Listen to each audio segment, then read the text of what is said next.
roads, right? Okay.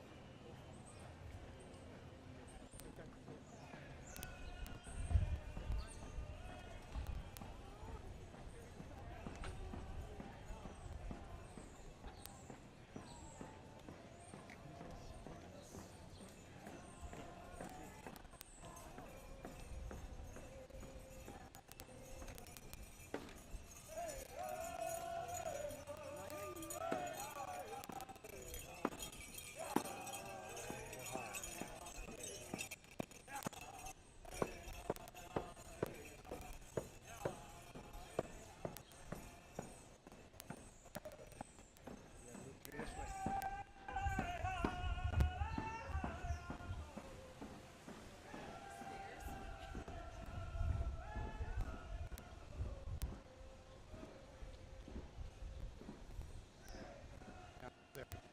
Yeah.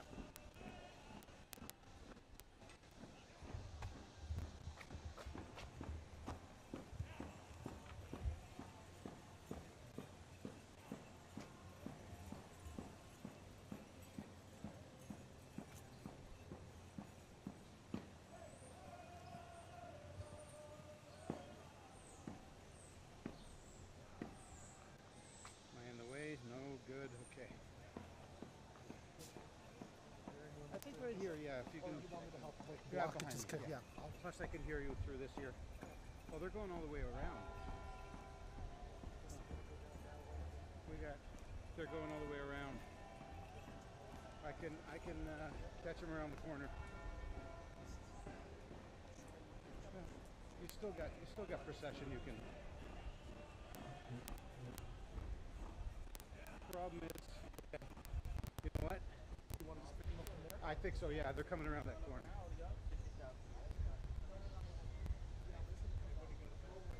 They're, I see where they're coming. Yeah. Got it.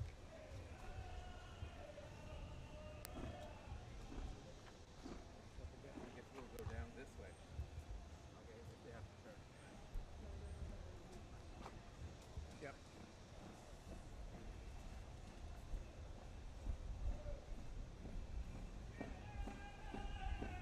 Here they come.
Clear?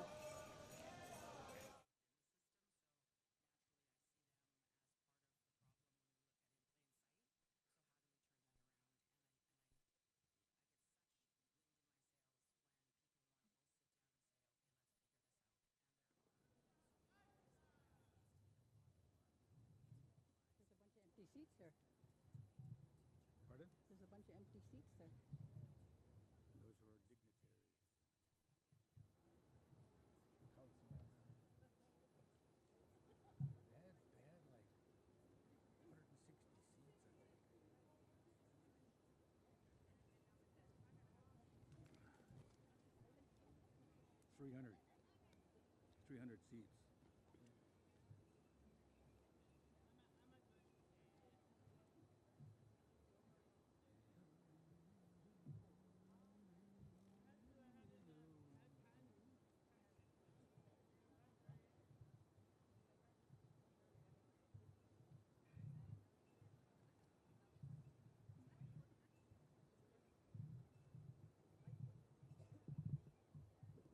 Test, test. People are still coming in.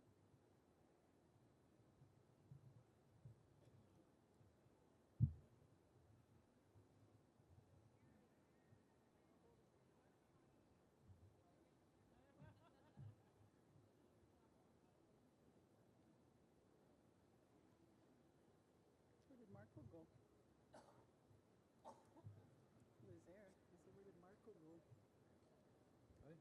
Marco, he was there. I don't see him sitting down there. Yeah.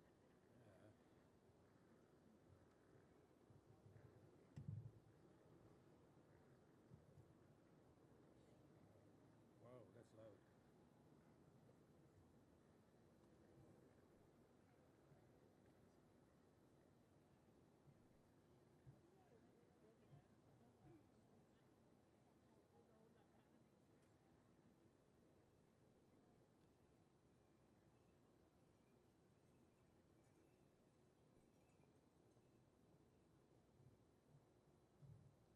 They still coming in? They still coming in? We'll try to see. We'll try to stick to them. Okay?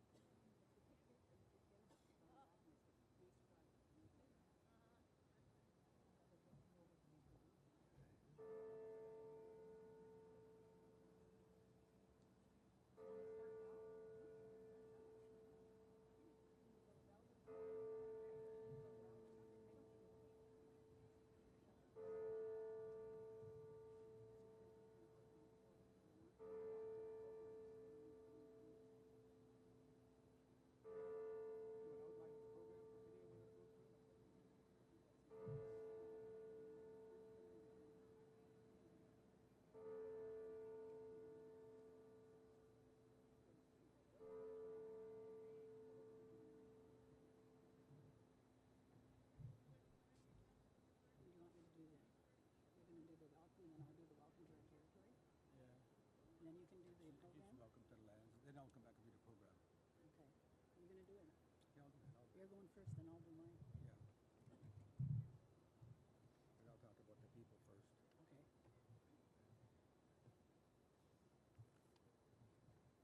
Water.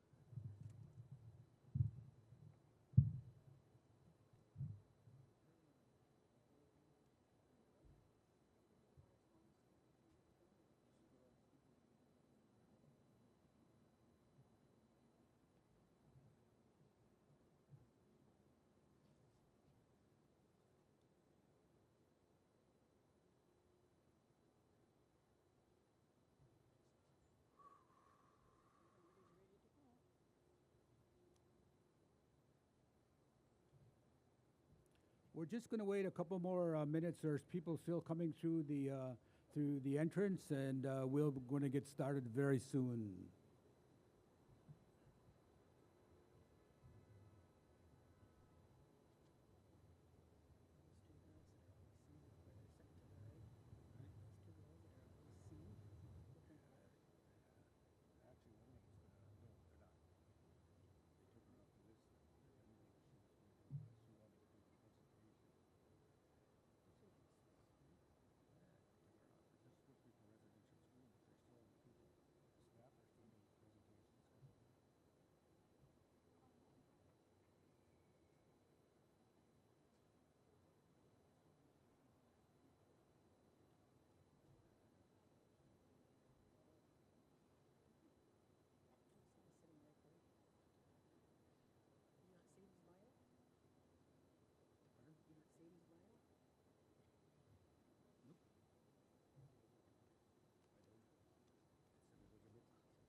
Quingani Waloma.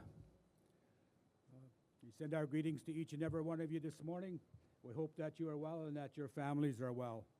I'm honored today to be one of the co-chairs for this Spirit Gathering opening today, and welcome each and every one of you to this event this morning. Sego, yo haji na yangats, kanyange hage, Haudenosaunee. My name is Yohaji. It means along the path, and my English name is Ava Hill, and I am a co-MC along with Gord Peters. And I just want to take a minute to welcome you to the land on which we are gathered, which is the traditional territory of the Erie, the Neutral, the Wendat, the Anishinaabeg, and the Haudenosaunee. This territory is mutually covered by the Dish with One Spoon Wampum Covenant, which is an agreement between the Iroquois Confederacy and other allied Indian nations who agreed to an everlasting peace and to share and care for the lands and the resources around the Great Lakes. Toronto is a Haudenosaunee word, which means a stick or a tree at the water that we used as the marker to identify the entry to our beaver hunting grounds. We are so pleased that so many Indigenous people from across Turtle Island are now living in Toronto, and we continue to welcome them, along with newcomers that arrive every day, and we encourage them to look after our resources and share in the spirit of peace, friendship, and respect. Nyawa.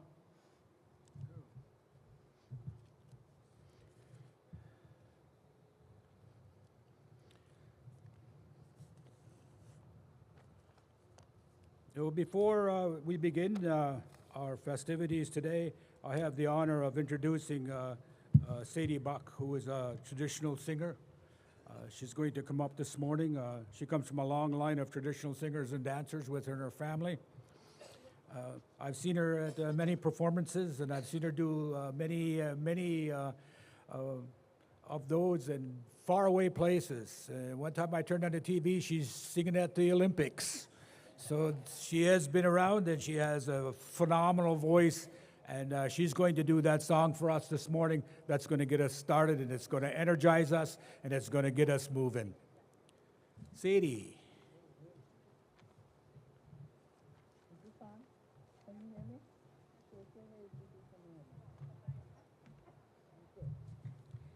forgot to acknowledge our guests. We'll just wait after Shuni.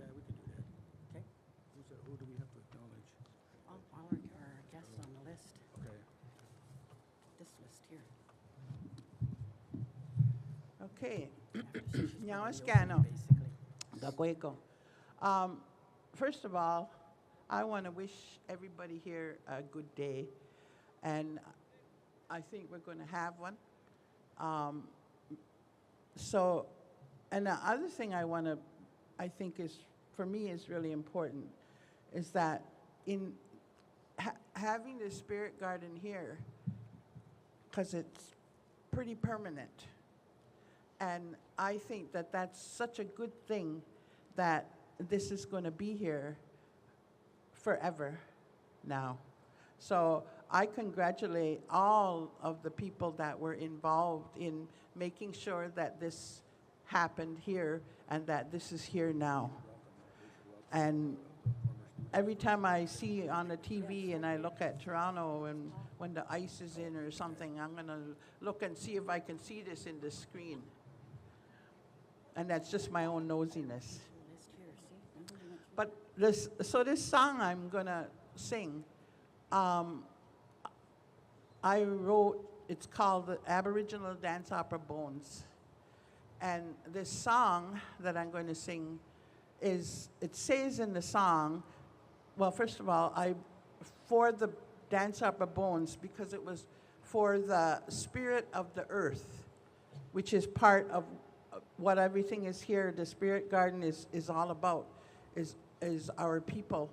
And as Indigenous people around the world, then we are all connected to the land. And so now this spirit garden is on the land, and it's permanently here. And so this song reflects that. And it says in there, for everybody, it says in there, you listen, you remain strong, and be of a good mind. That's what the song says. But it's in a language called the language of the world. And the Kensaw people of South America have they perform their ceremonies for thousands and thousands of years, and they do the ceremonies in the language of the world. And nowadays they don't understand the language, but they still use it in their ceremonies. So we borrowed that concept when we did the Aboriginal Dance Opera Bones. We did that concept, and I wrote the songs for the opera in that language. So I created the language, and then I wrote the songs in it. So this song is in the language of the world, and that's what it says. You listen, be of one mind, always remember, be strong. So that's what the song says in the language of the world. Hey, yo.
Sanitos esonae mas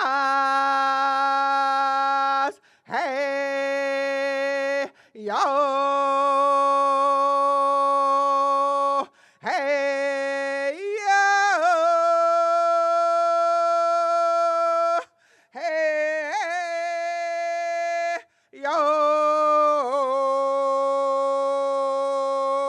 hey, yo, hey, yo, eso nada más biab wawal no sanitos eso nada más hey yo eso nada más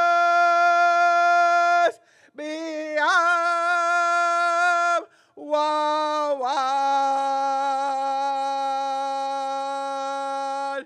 sa no sanito eso nada más hey yo hey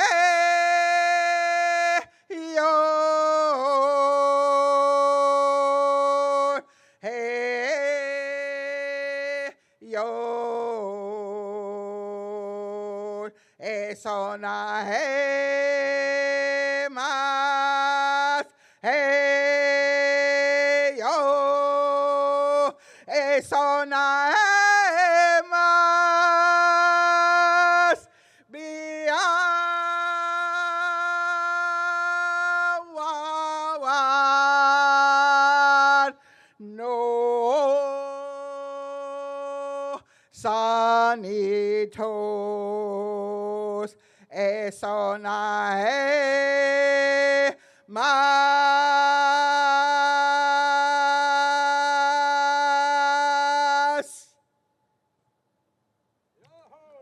Thank you. Yahweh. Sadie Buck. I'm glad everybody's here. Yahweh.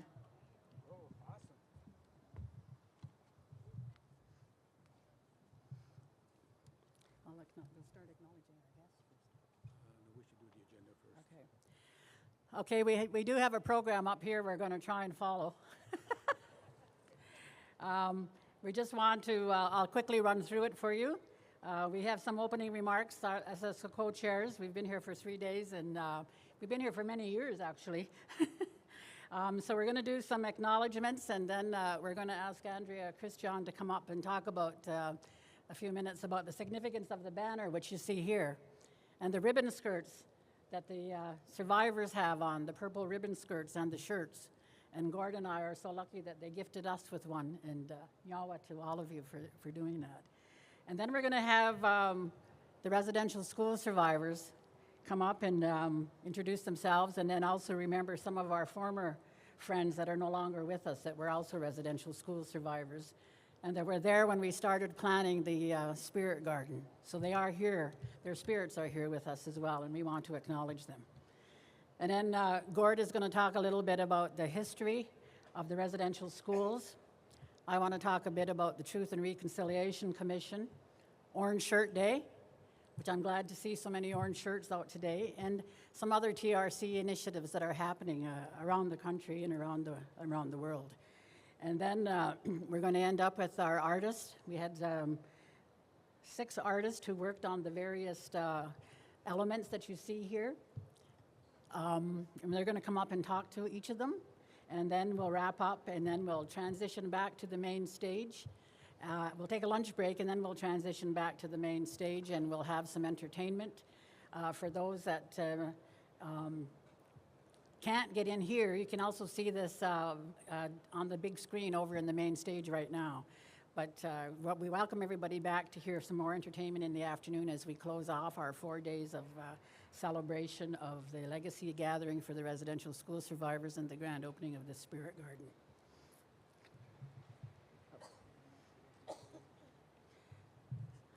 So we do have a number of people we want to acknowledge, and so we've got a list here, so Gord's going to start. Thank you. Before I get started, I just wanted to remind people that no cameras in here, please, and no filming in here. People are up on top, they can do that, and there will be interviews with people after. But because of this space that's being provided for the former students, we're calling this space a sacred space for people, and so we appreciate it if you would not do that.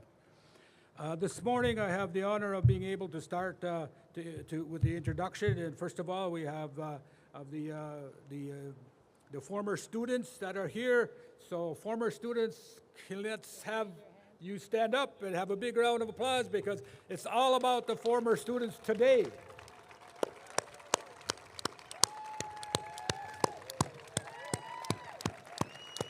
And they're dressed in their finest today. So appreciate that.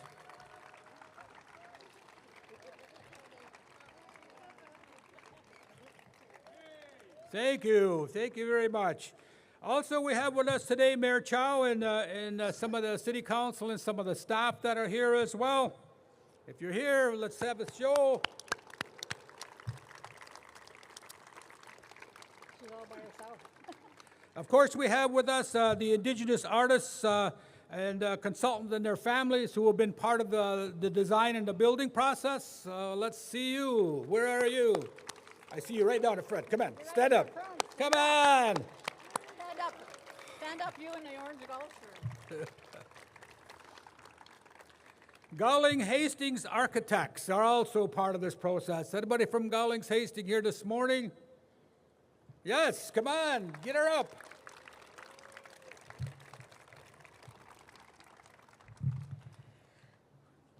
After the thing was designed, we had to have somebody construct it. So we have a construction industry, Butcon Limited. Do we have someone here from Butcon? Oh, they're over there. Yes. And we're so happy to have the Lieutenant Governor of Ontario, or Lieutenant General of Ontario, the Honorable Edith Dumont.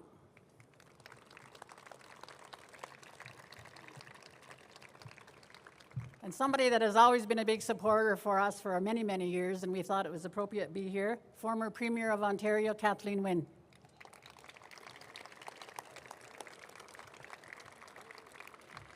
We also have a number of members of Parliament, which we're going to recognize. I'm not sure if they're all here. If you are, please stand. If not, we're acknowledging you anyway. Is Marcy Ian here? Oh, I'm back there. Marcy? Oh, wait till I call your name, please.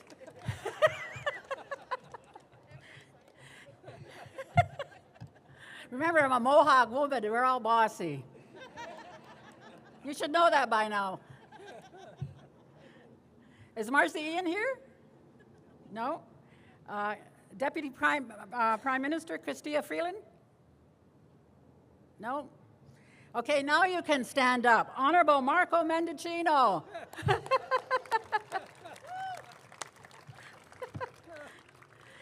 Minister Recchi Valdez. She was here earlier. She was here for the sunrise. Nathaniel Erskine Smith, MP. And Julie DeBruzen, MP.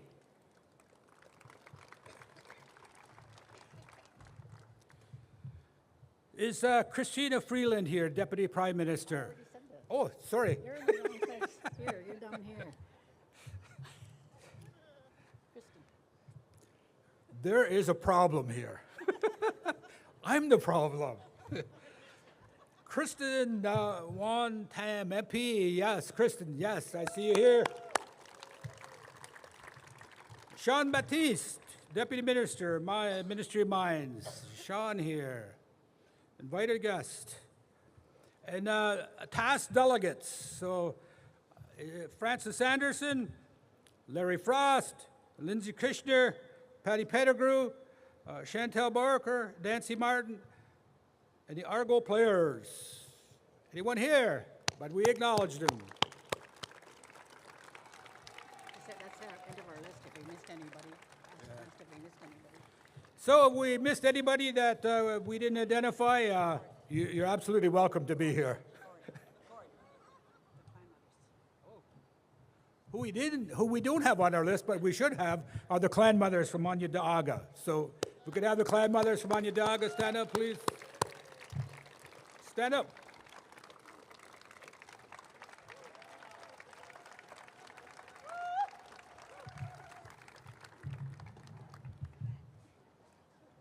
You're going to speak now? You got some opening comments, or we'll just go straight to Andrea. Okay, I'm going to call up Andrea Christian, who's been the mover and the shaker, the power behind this vision, the fierce leader at the Toronto Council Fire. She has poured her heart and soul into this project, and she's dragged me and Gord along with her. And it is a very emotional day for us. I used to get very emotional watching the 3D fly-through and saying, oh my God, I can't wait to see it. And it looks exactly like it did in that 3D fly-through, if you've ever seen it. And it's just so gratifying to be here and take part in it and to have Sadie sing your wonderful song to open it. It's a glorious day for our people, and I'm just so overjoyed. But I want Andrea to come up and talk about, she's going to talk later as well, about the banner and about the skirts. And the shirts.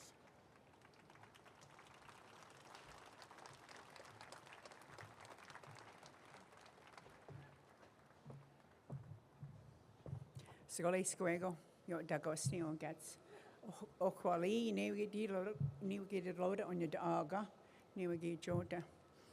Ganya desire, Nigasinoda, Gatsanoni, Gonto, he gets. I'm Andrea Christian, and I come from the Bear Clan of the Onion Dog, and this has been so powerful. And it's not about one person. You know, so Guaya Dizzle, who is our creator, creates all things and creates each of us to make sure that we're bringing things together. So it's the other society that tells us about there's one person, and it's not true. It's about coming together and ensuring you recognize the qualities and the importance and the gifts that everybody brings to the table. And we've got so many that we just can't share. Also want to make sure that you know that it's not about past tense. So it's really important for us to recognize and bring our former friends who held positions, but they're still here, like former John Tory, who tried to get a getaway this morning. Well, we caught him, brought him back.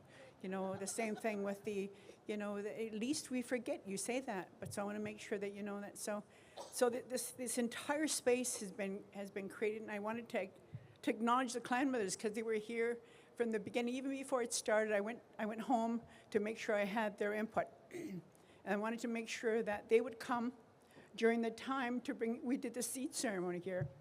So you remember that, eh? It was just all soil.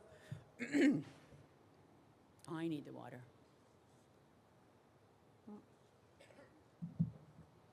Now I want to get to the skirts. And again, you need to know that the beautiful skirts and shirts, and it was an idea that was brought together that they always do through their circles. They have weekly circles with the participants, not just the survivors, but we also have MMWG, we have other intergenerational families.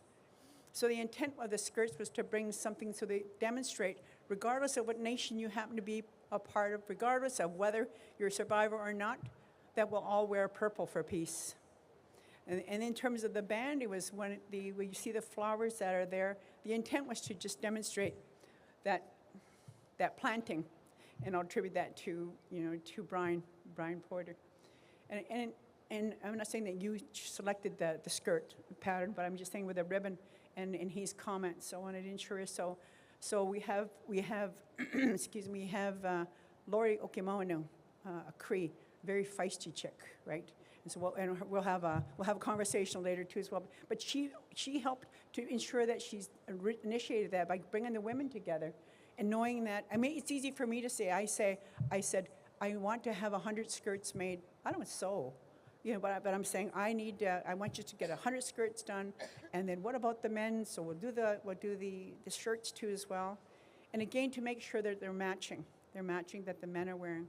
But towards the end, the shirts were so beautiful, the women were going to keep them and have a matching set. That didn't happen. Yeah, and so it's just so beautiful to see that a lot of the individuals who are here come from different places, and the intent of these skirts were made to ensure that we're gifting each of you for wherever you come from, so that you'll wear that garment of peace and growth. And so I wanted to make sure I shared that. Also wanted to talk about the banner, which was a design that collectively, again, the women who come together wanted to acknowledge so many of our former students who have since passed since the late 90s.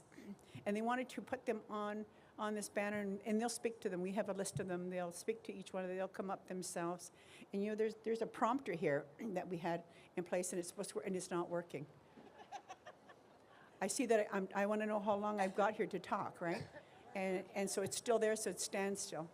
I want to talk to you about some of the other individuals that have been a part of this process. As I say, it's a positive and a sad. We built such tremendous relationships over the 7 years, so I said to Gal Hastings this morning, I want to hit reset. Let's start again. Because of that friendship that we've developed. I want to give a shout out to the City of Toronto for the tremendous work and supports that's before your term, within your term, and continued term, the people that you have. And it's about the people who bring that love and kindness, and I want to see and have this part of our space. So I want to make sure that I'm acknowledging that too as well. And the names that we have, there's some significant things, and it's Sharon Yamonko. Sharon is our design. If you've seen the model that she's done, she's been significant. Want to make sure we include everyone. And there was a gentleman here that I got a chance to meet, and I find that his name is so significant. Asif, I think they call him, but it's spelled as if. And so I think you should go by as if, you know. And so anyway, so as if this is possible, we're here. And I want to thank you, all of you in terms of the work that you have provided, whether it's through support, whether it's been being a part of our new support, being a part of our families and extended families, and then just for us having this beautiful, beautiful space that we have. And that's supposed to be a short 25 seconds. All right, good. And so what we're having is that we'll speak to the banner after, but that was the intent of the banner. Least we forget. And so we want to make sure that we're speaking to those issues. So, yeah.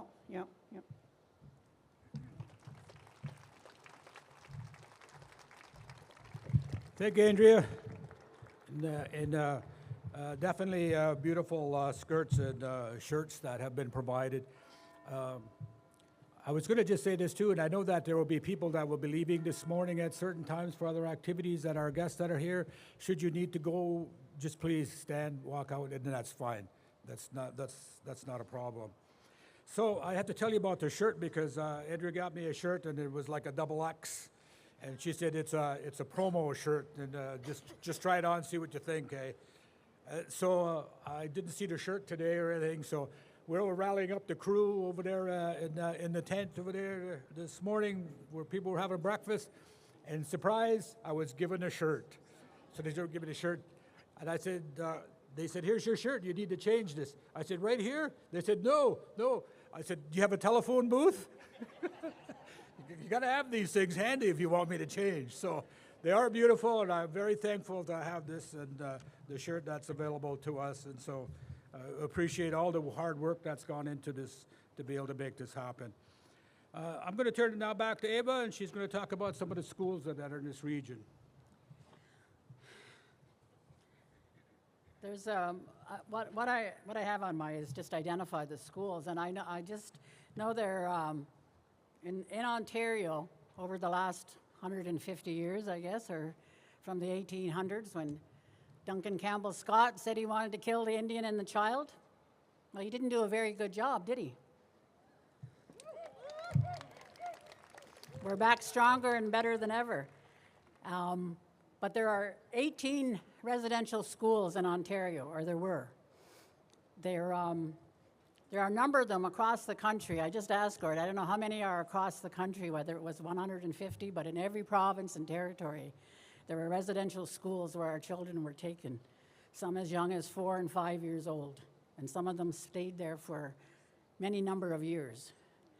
And I just wanted to identify the ones that are located in Ontario, and then when then we're going to turn it over to the survivors to come up and introduce themselves and identify some of the former ones that we've lost, and they can say what school that they attended. Because some of the survivors from Quebec, they were transported from Quebec as far south as Brantford to the Mush Hole, which is known as the Mohawk Institute. But everybody calls it the Mush Hole because of the grainy, wormy mush that was served to the kids every day, sometimes 3 times a day. So the 18 schools in Ontario, stretching from Kenora, Northern Ontario, Southern Ontario, Central Ontario. I'm not sure where they're all located. I know where some of them are. Cecilia Jeffrey was located in Kenora. Pelican Lake was up in the Kenora area. Shingwalk was in Sault Ste. Marie area. Bishop Horton Hall, I think that was in Moose Factory. St. Anne's was in Fort Albany. Mount Elgin, Southern Ontario near London, Chippewas of the Thames. Fort Francis, Macintosh, which was up in Central Ontario. Poplar Hill, Fort William in Thunder Bay. There was a Spanish girls' school up near Sault Ste. Marie. Wawanosh Home, Crystal Lake, I'm not sure where those two were. Kenora, Chapleau. There was also a Spanish boys' school, and Sterling Lake, and the Mohawk Institute, which is in one that I talked about, we call the Mush Hole. And I just want to put a plug in that we refurbished that school, and I want to acknowledge Kathleen Wynn for her contributions and support in doing that. Because we asked the survivors, the building was still up and it was falling down. And they said, what do you want to do with it? So we asked the community, what do you want to do with it? And particularly the survivors. And they said, we want to save it. We want to save the evidence to remind the country of what the churches and the governments of the day did to our kids for over 150 years, and to ensure that it never happens again. So we've refurbished it, and it's going to be open for tours. I think our grand opening is next year, and we can, you can bring your castmates, you can bring your families, and you can tour that school, and you can hear the stories of what happened to those kids that were in there for over 150 years, for many, many years. And I'm also in a campaign to build a new cultural center beside that, so that we can continue. So once you hear the story of what happened in there, you can continue and learn about our rich history and our rich culture and the pride that we still carry as the first peoples of this land. So, Yawa, I'm going to give it back to Gordon, and we'll start bringing up the survivors. Can you tell them that it's on the wall over here? No, you can mention it. So if you didn't get all the names that Ava was providing, if you look to your left, to your right, most of you, I guess, some to your left, they're also back here for posterity onto the framing at the back behind the turtle over there. So to be able to make sure that everybody knows what happened in this region, and those are identified as part of that process. This morning, one of the things that we're going to do is that we're having the former students remember their colleagues and their friends that have passed on. And maybe before we start that process, before I start calling people up, just to remind people, you know, when the TRC started after the federal government apology, there was a large gap that took place, a couple of years before the TRC actually got up and running, and there was a dispute about what role the federal government was going to play in the process. And so what Council Fire decided to do is they decided that they were going to put up their own commission. And they started the process, and they started the interviewing of all of the people that had gone through. And out of that work that was undertaken. Recommendations were provided about the services that were required to help with the restitution and recovery of not only individuals but their families as well. Because it's not just individuals who are affected by the residential school, it's our families, it's our extended families, it's our communities and our nations that are impacted by the process as well. So there's been a lot of work that's gone on since that time, and I'm thankful that we're at this stage today, and what we're going to do today is honor those ones who have passed away and have made their journey home, and so we're going to make that happen right now. Mike China.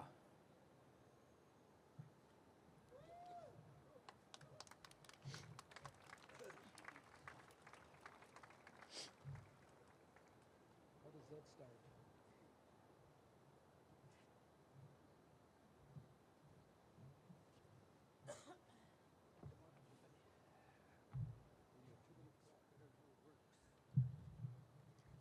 I'll tell you when your 2 minutes are over.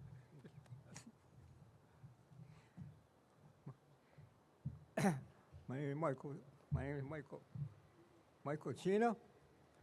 I'm a survivor of the residential school system, and I grew up on Treaty 9 territory, up in James Bay.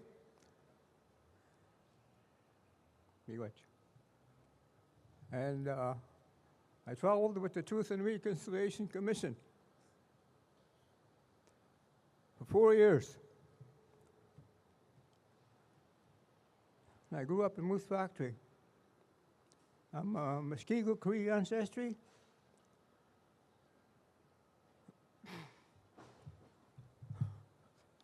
The residential school system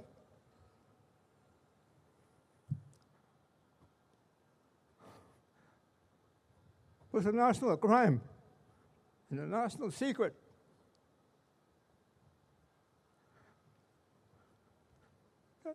That Canadian flag is a symbol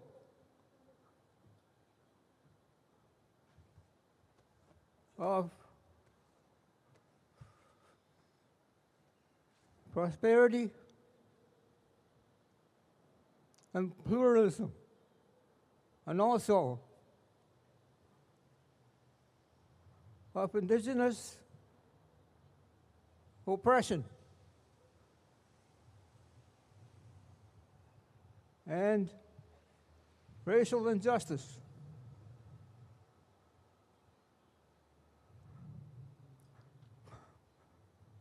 I want to recognize the survivors, the courage of the survivors.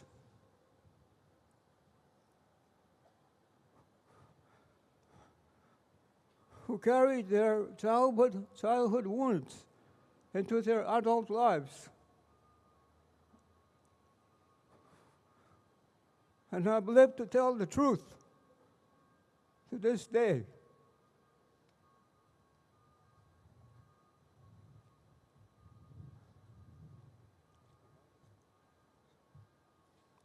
The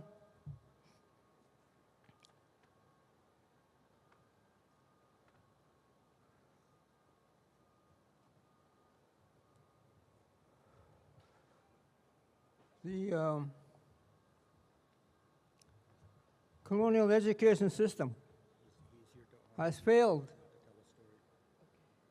to raise awareness of the truth on this topic and other relevant issues.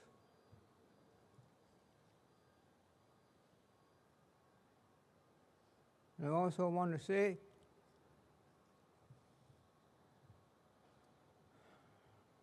that I'm glad I survived the residential school system.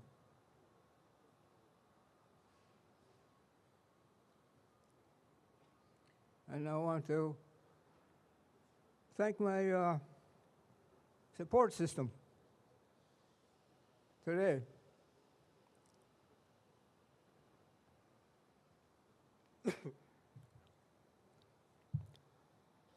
I've been clean and sober for 33 years.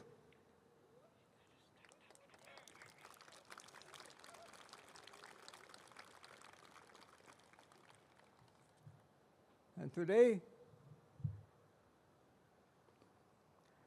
I want to thank St. John's Norway Anglican Church and Reverend Molly Finley, my support system, and Council Fire, and the Healing Circle for my healing journey.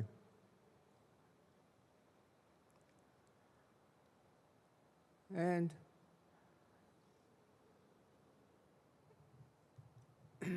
the Duncan Campbell Scott have several roles with the colonial settler government, such as being the former treaty commissioner of the Crown.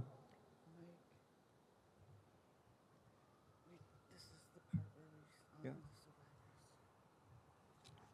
And the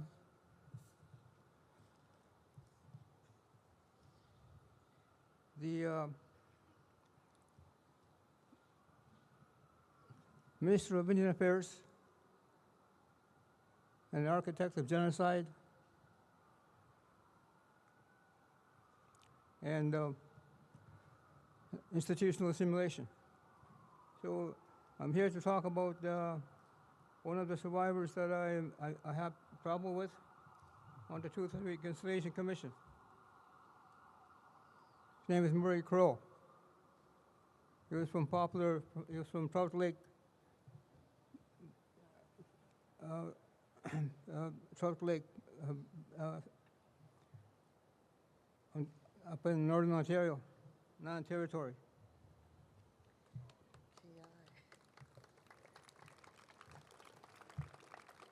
So Murray traveled with me in the Truth and Reconciliation Commission, and he had a bachelor's degree in social work, employed at NAMI-RES.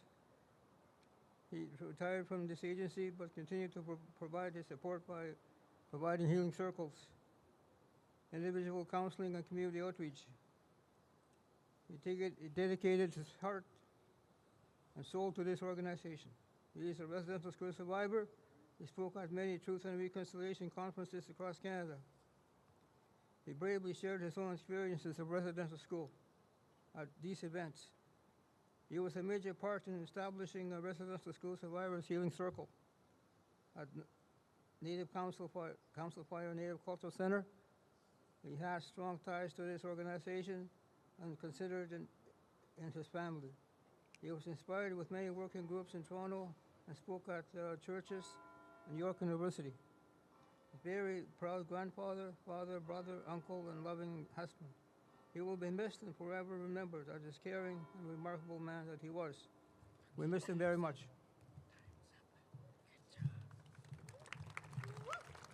Thank you.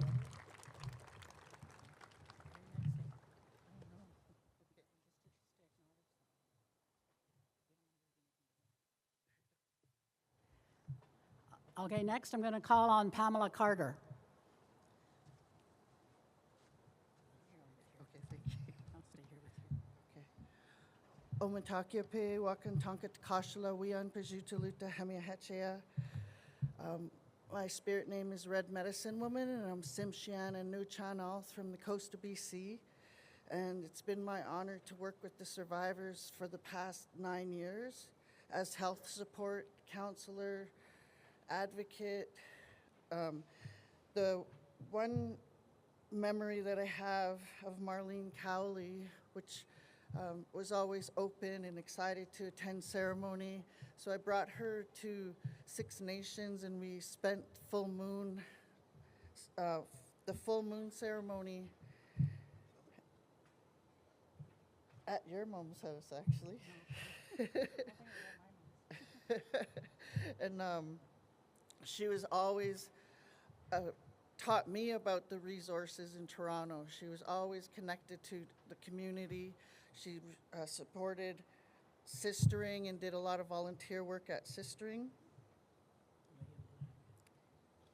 I also want to acknowledge William Black, who is from Apatebe, and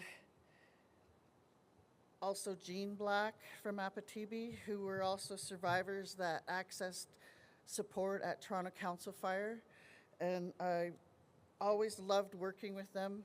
Some days it was every day, some days it was once a week.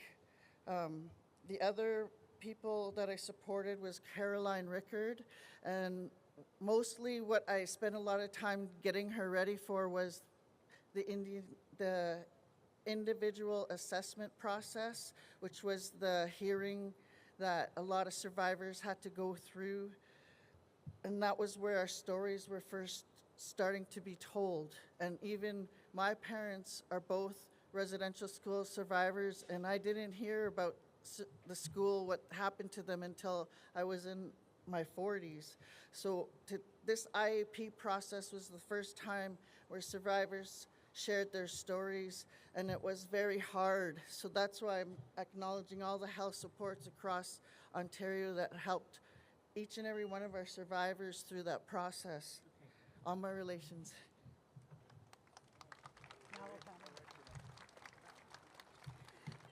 Nyawa Pamela. Next, I want to call up Susie Hunter.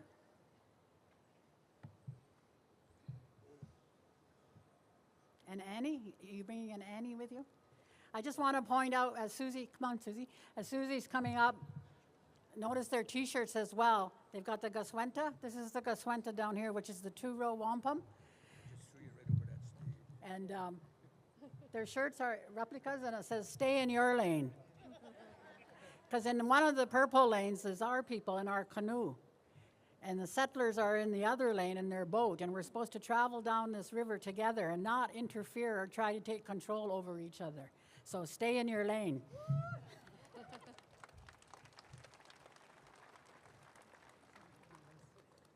Miigwech, I'm short.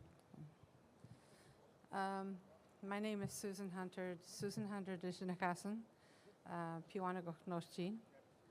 I'm from Pewanak, and I went to St. Anne's Residential School. I would like to also acknowledge my siblings that have gone on. Agnes Hunter,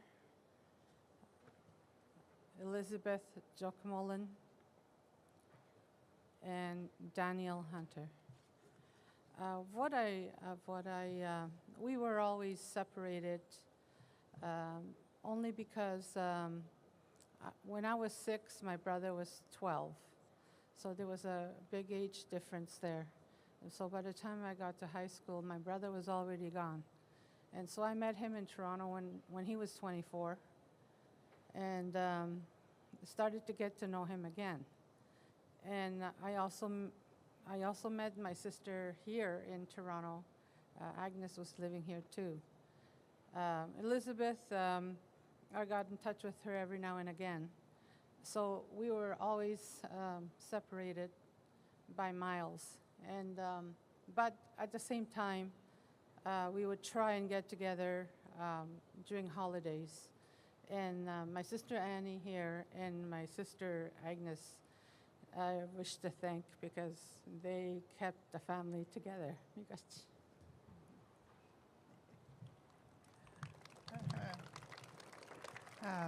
Good morning. My name is Annie, and I'm the middle child of 7. And there's only 3 of us left.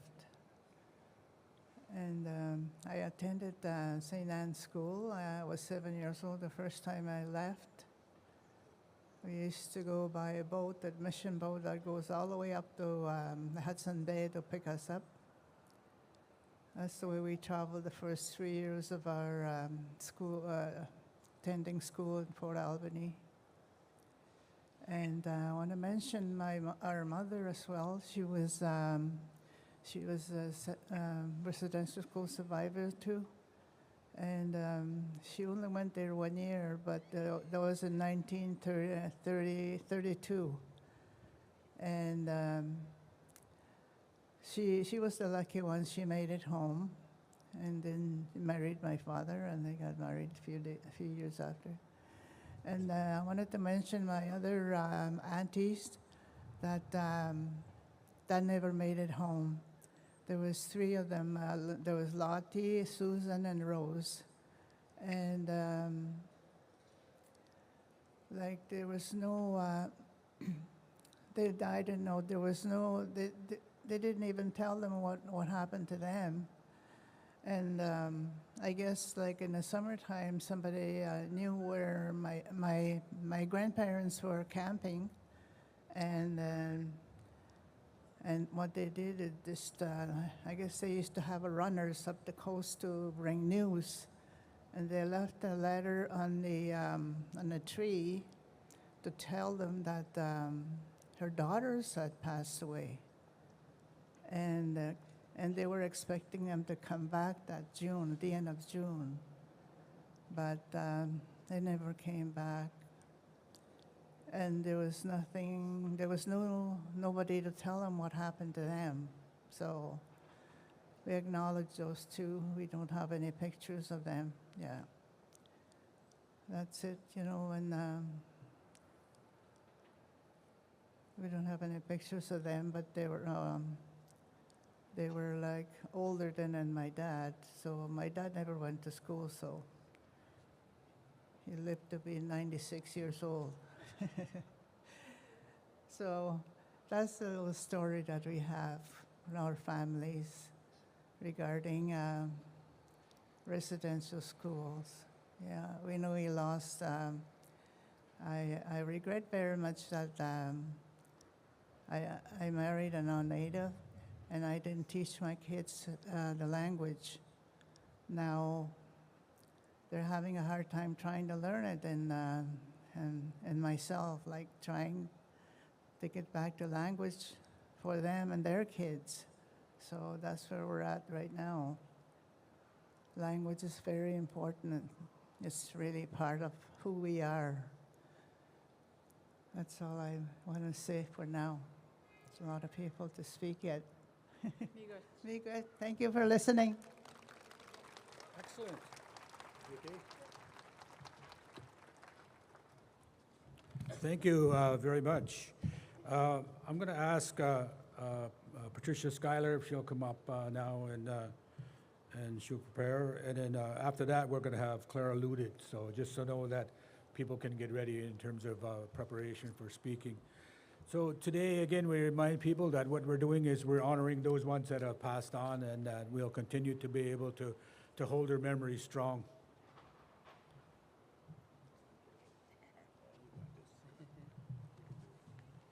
Saguli, everyone. I'm Patricia Schuyler, and I'm from Oneida, and I'm from the Bear Clan. And I actually got my Oneida name from one of the beautiful clan mothers that is here today. So I proudly say I'm Gani Gwatnigao, Yungyats. So I had the honor to work with several residential school survivors in the early 2000s. Can't believe it's 2024 now. But in that time, I got to spend time with a really beautiful lady. Her name is Clara George. She also is from Oneida, and she was a big part of the survivors group at Council Fire. And she had very serious health issues. But the one thing about Clara was she was always in a good mood. She was always really outgoing, and she kept the party going in the craft room all the time. She never had woes about being down on anything, or she always just was concerned and wanted to make people feel good and happy. And so everybody who ever knew Clara George knew that she was really fun, really silly, and she can take any crowd and make everybody happy. So she's very charismatic and very outgoing. And I always remember that because when I have my health issues that I have to deal with, and you get sad about those types of things, I always remember how cheerful Clara was. And she just went right through life with a really good attitude. And that really helped a lot of people around her. It was really nice to be around Clara. And these two lovely young ladies, this is Pearl Martin. She went to Chinook in Sault Ste. Marie. And this is Stella French. She's from Chippewa, and she also went to Chinook. And they were friends from Chinook. I didn't meet them until about 2006. But when I met them, Stella was driving a scooter, and Pearl was standing on the back of the scooter. They were cruising pretty fast. They were like the little dynamic duo. They were really strong ladies, really, really tough. And they were very stern and very, they had like a protective shell around them all the time. But once in a while, they'd let that little guard down, and you'd get to feel the really warmth of them that they don't really show very often. So that was also a really good gift for us, that people that spent time with them, because the outside world only got a little bit of them because they had to be tough. They had to protect themselves their whole lives.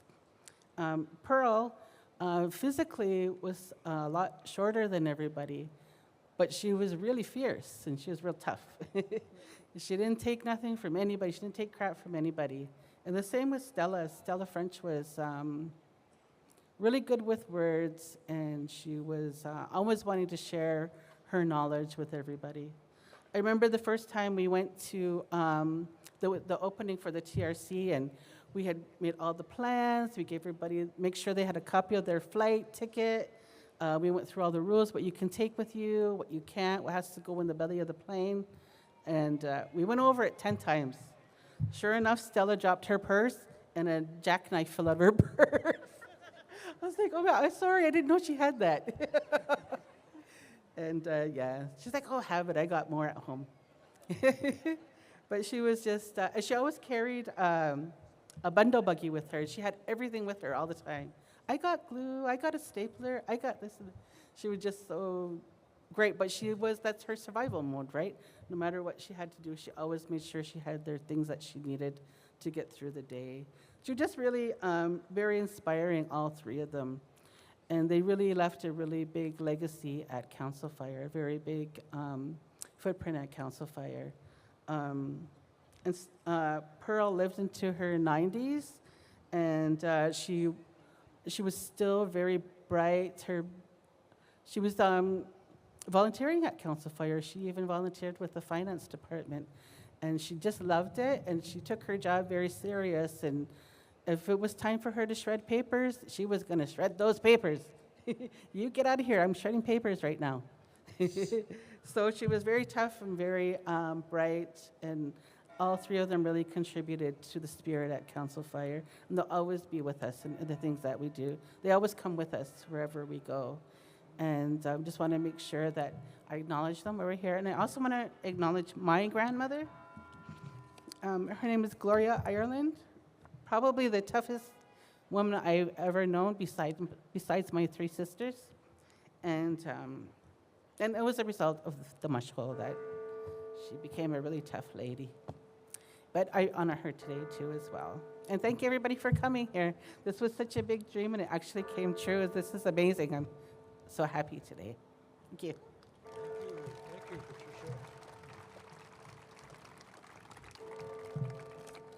Patricia. Our next presentation and memorial is coming from Clara Ludid.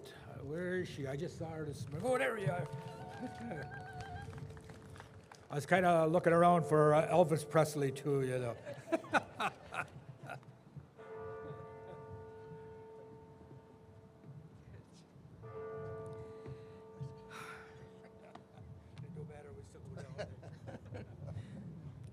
Hi everyone, my name is Clara Ludid. I am from Moose Factory.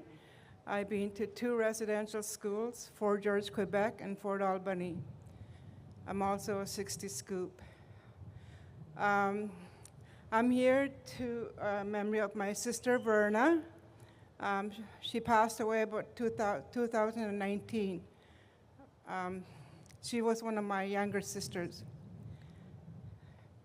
I don't have a picture of her, but she looks like me. But she's more stubborn than I am. They tell me I'm stubborn, but I don't think I am. This is my brother Tom.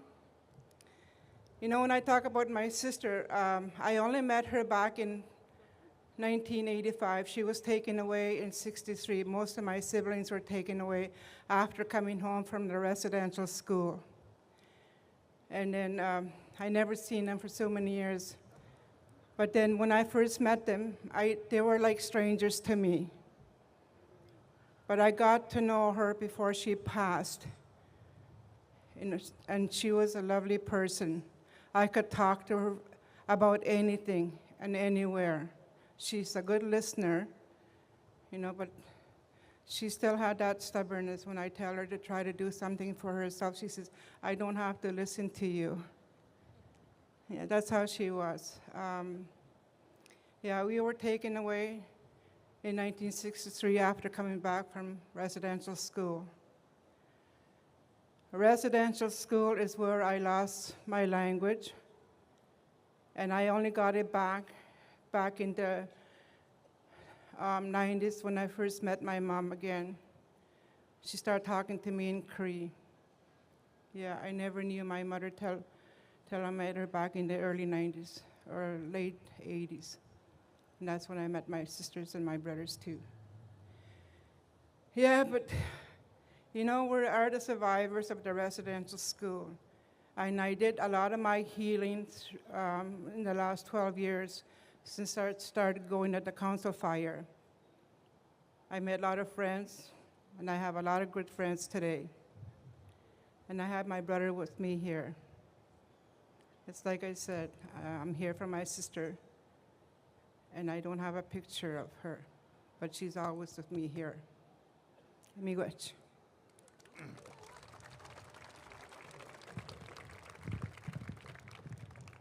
Hey, watch. Metekanabel, Tessenkas, Moso, Dotem. Moshexane, Bonshi, Tabachamuyan. I always hold this tobacco in my left hand. That's where the teaching I got. It's the first medicines that I learned. Is always ahead. Tobacco. Tobacco, I use asking a favor to be listened to. That's what I do. And when I go out, pick medicines, the tobacco is always ahead. That's what I learned about the stem out. Tobacco. It's one of the first medicines that Anishinaabe learned. I lived among the Ojibwe people in Georgian Bay area for many years. They're kind of a little bit short, but it's okay. They're my teachers. They're kind-hearted people that I learned from. And the people that know who I mean by kind-hearted people, the Made people. All I use is stem out. I never went to AA. I never went for counseling. And Tibugo Nuchamik on the land, that's where I did my healing on the land. The sweats, the ceremonies. But I'm not better looking, but I'm still the same. I got my healing. There's my sister Clara. She introduced me as Tom. I call myself Thomas. She knows that. I got 5 sisters and 3 brothers. We've all been in residential school except 2. And we're here today. We're here looking at you people, how beautiful that you are. I got always tease these ladies from up north. I call them my old shoes. Because they're so kind today. They're so kind and talking to me all the time. And we lots of laughter. Lots of sharing. We listen. That's the main thing to do for your children. Take time for them. Take time and listen. That's all they need. Wache nage.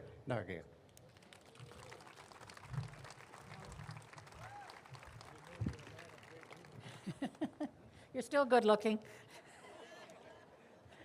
Our next survivor, Rose Anderson. Rose is also with the Red Bear Singers, I think, right?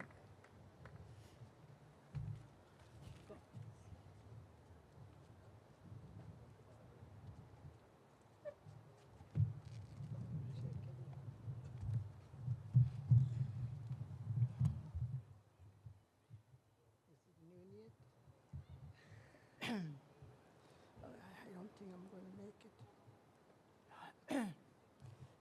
Good morning, everybody. My name is Rose Anderson, Ojibwe. My residential school was in Spanish, Ontario. We were orphans when I lost my parents very young age, under 5 years old. And I was at the residential school for 8 years. And, and then after that, I went home back to Wiki for the holiday, but I never returned back to St. Joseph at the age of 15. And I only stayed there 1 year. I didn't really live in my own reserve. It was always at St. Joseph. And then at the age of 15, I couldn't stay at home, and I didn't really know anybody. So I made up my mind I was going to leave home. My only one trip I made once was to the States. That's where my older sister was. I just went for a visit, and I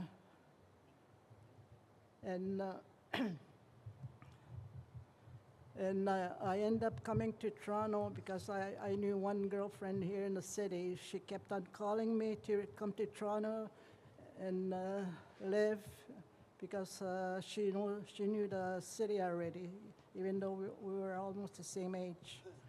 So then when I came, I was at the age of 17 or going on 18. I didn't have no job when I came, but she helped me work in a factory a couple years. Then at the age of 21, I made up my mind. I worked in a factory. My boss told us ahead of time. It gave us about 1 year to get another job. And then I'm still here. But I'm not going to tell you the whole story, but I'm going to tell you a few things right now. Plus, I had two brothers. They're survivors. They were there too also. And both of them were in the U.S. Army. And here's the picture.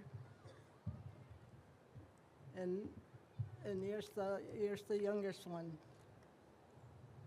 They were both in the Army for a couple of years. And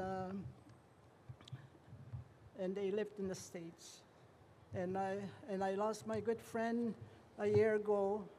We were both in Council Fire. We were members there same year. After I retired, that's when I found my second place to learn my own culture, which I never took before. Here's my friend, Christine Schwana, and she lived here at least 21 years. And the time we lost each other for almost about half, 20 years. Then we met again after 20 years. And she passed on last year. And that's all I'm going to say. Thank you. Miigwech.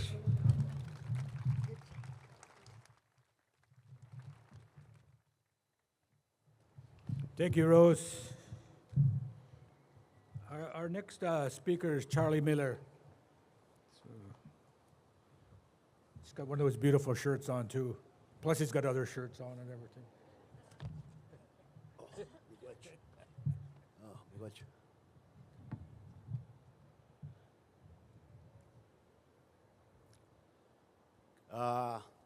Bonjour. Janet Ishtikas. Wasak Nanjaba. Amek Makwa the Dam, Anishnabe. Pinam Kika, Pita Webenes. Hello, my name is Charles, but they call me Charlie, they call me Chuck, they call me Jazz. Yeah, I'm here to in honor his sister Margaret Trevell, and she was a really kind lady. Actually, all the ladies that I know are very kind ladies. They come from the residential school. But Margaret was a relative through marriage, and as they say, we're all related. Huh? So for me, she was kind enough to take me out for dinner one day, you know, and have a little chit chat. I didn't know we were related for marriages, but that's the way we are. We don't know, you know, because we hardly see each other. I probably got relatives, well, I do, way out in Halifax and Vancouver, you know, but I haven't even met, don't even know. But we know they're there, eh? So I say, miigwech, and Margaret was a very, very friendly, happy, go-lucky person. She really, truly was. And I miss them all, you know, because I'm one of the ones who just happened to overhear that they were going to start up a residential school survivors circle. And I've been there with them ever since, thanks to Andrea and Toronto Council Fire and the board to continue to have us there. Miigwech, everybody. Aha.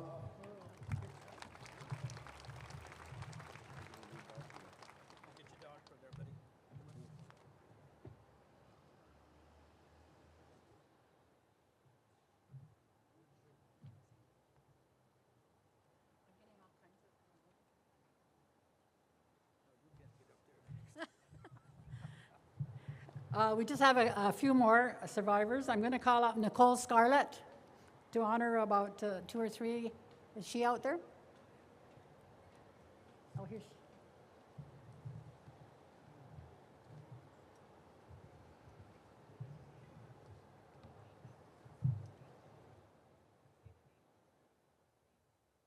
I can't hear you. Well, let's go to the next one while we're getting organized. Marie Godet.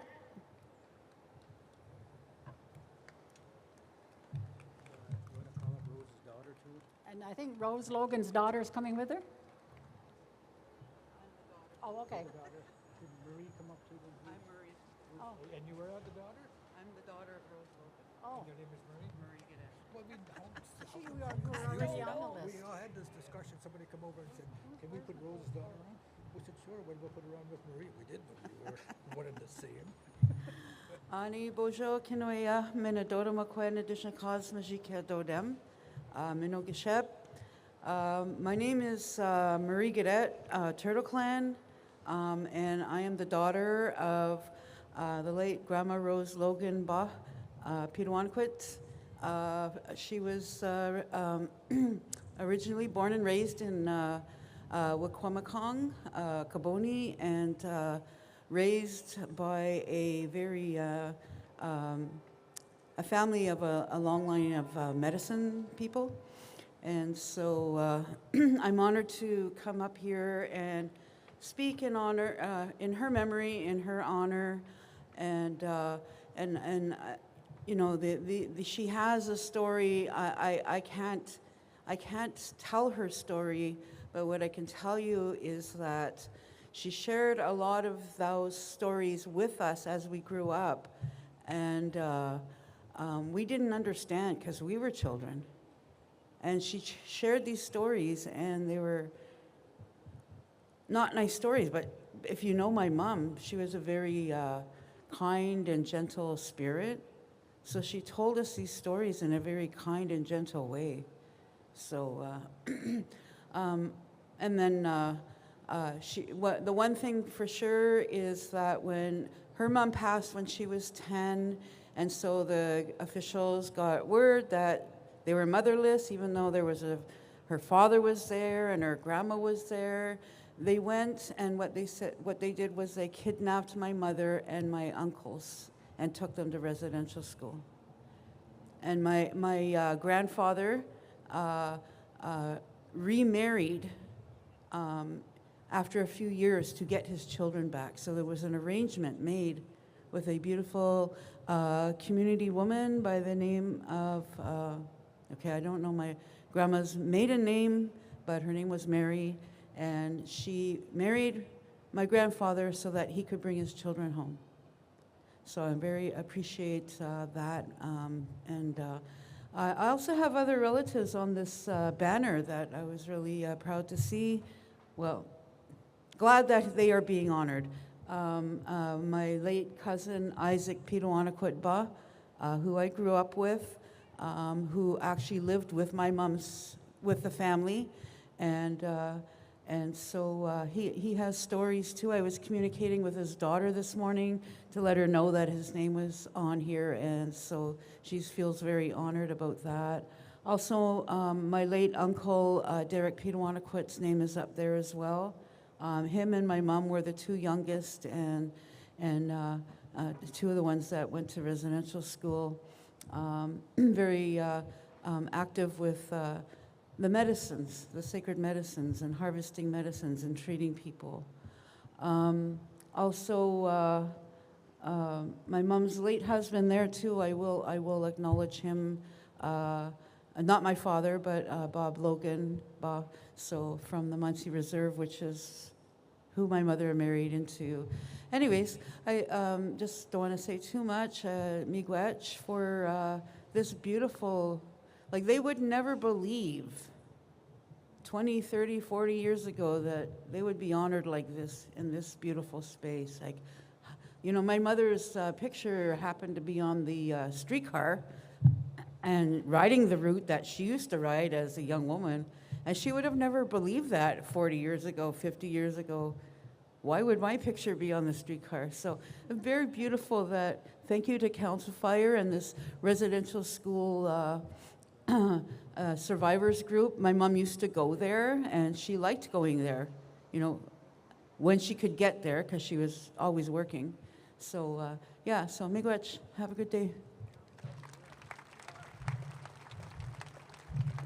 Yawa Marie, your grandma was really honored in this community. Nicole's not here, so I just want to read the names of the other survivors she was going to recognize.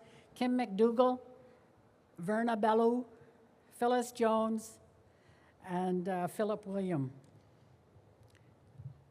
The next one I'll call up is Eva Scott, and then we just have two more after that.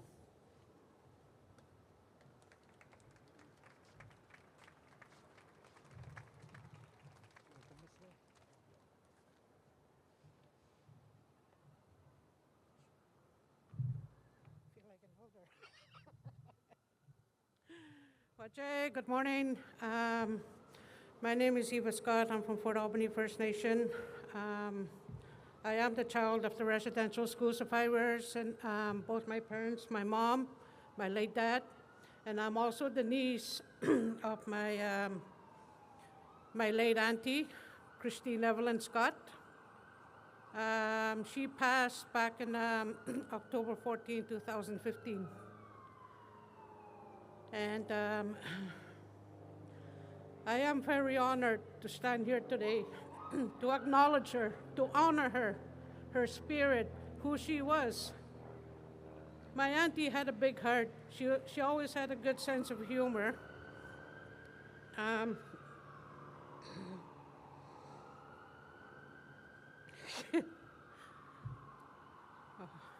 My auntie always hid her pain.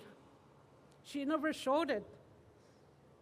And I don't think she ever talked to me about her, what happened, what she encountered at the residential school. But she was a strong woman. And I never questioned her about it either, because that's how much love and respect I had for her. So today I honor her,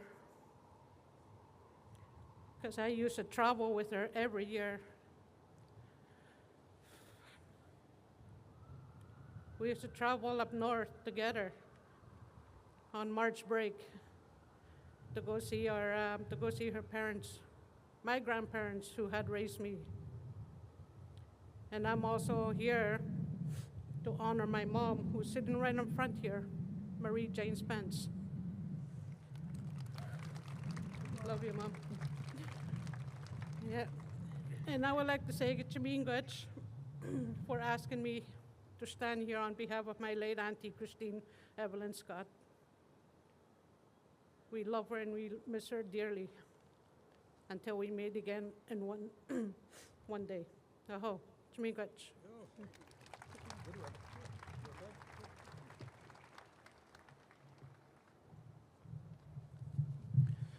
I've got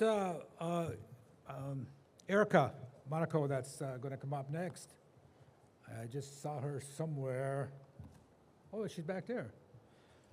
Erica, please.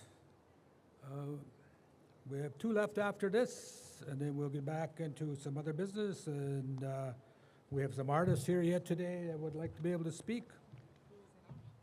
Who do you have? You've got Albert Roy. No, it's actually Pamela. Sorry.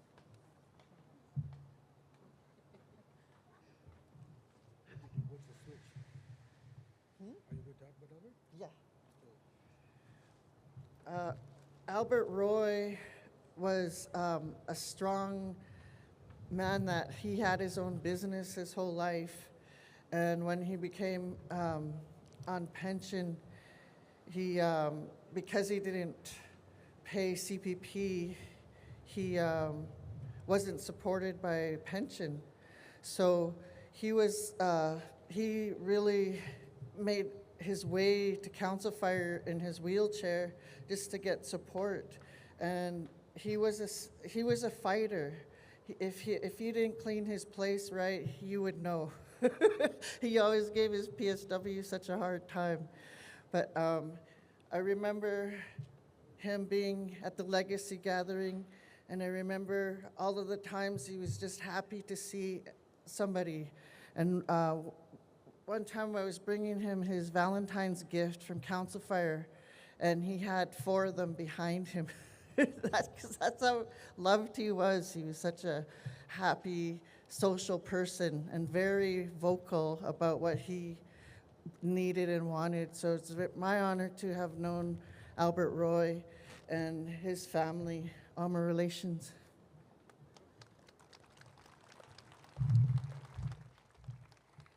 Okay, the last one I'll call up is Andrea to make recognitions of some other survivors.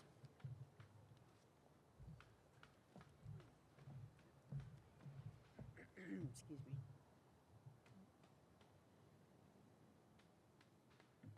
You'd think I was going to be expecting an award or saying awards.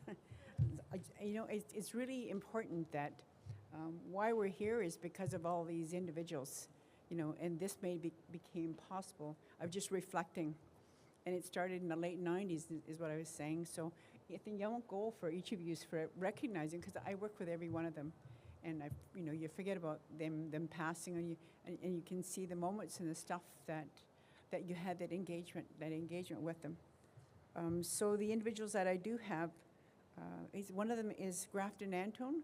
Grafton was an IDA, still an IDA, but in a different place, and was really instrumental working alongside of Andrew. And while they both, you know, they were both ministers from the dark side, they come and did the good side, to the good side at the same time. So I really appreciate that, and want to acknowledge for his kindness, and he was like a counsel for me, you know, because when I wanted to complain or I wanted to, you know, he was always there for me. Also want to acknowledge Mary Roy. Mary Roy was a Anishinaabe Kwe from Wickwamakan. She couldn't hear nothing, right? She was so funny, and she'd come in with her, they would do their sewing at the time. She'd come in and she'd bring this music, the tape of her husband's, he was from Newfoundland, and I'd go by there and think, what is that? And he was fiddling. I mean, but they were really enjoying it, the women, and then so I acknowledge her for that too as well. Dave Bocash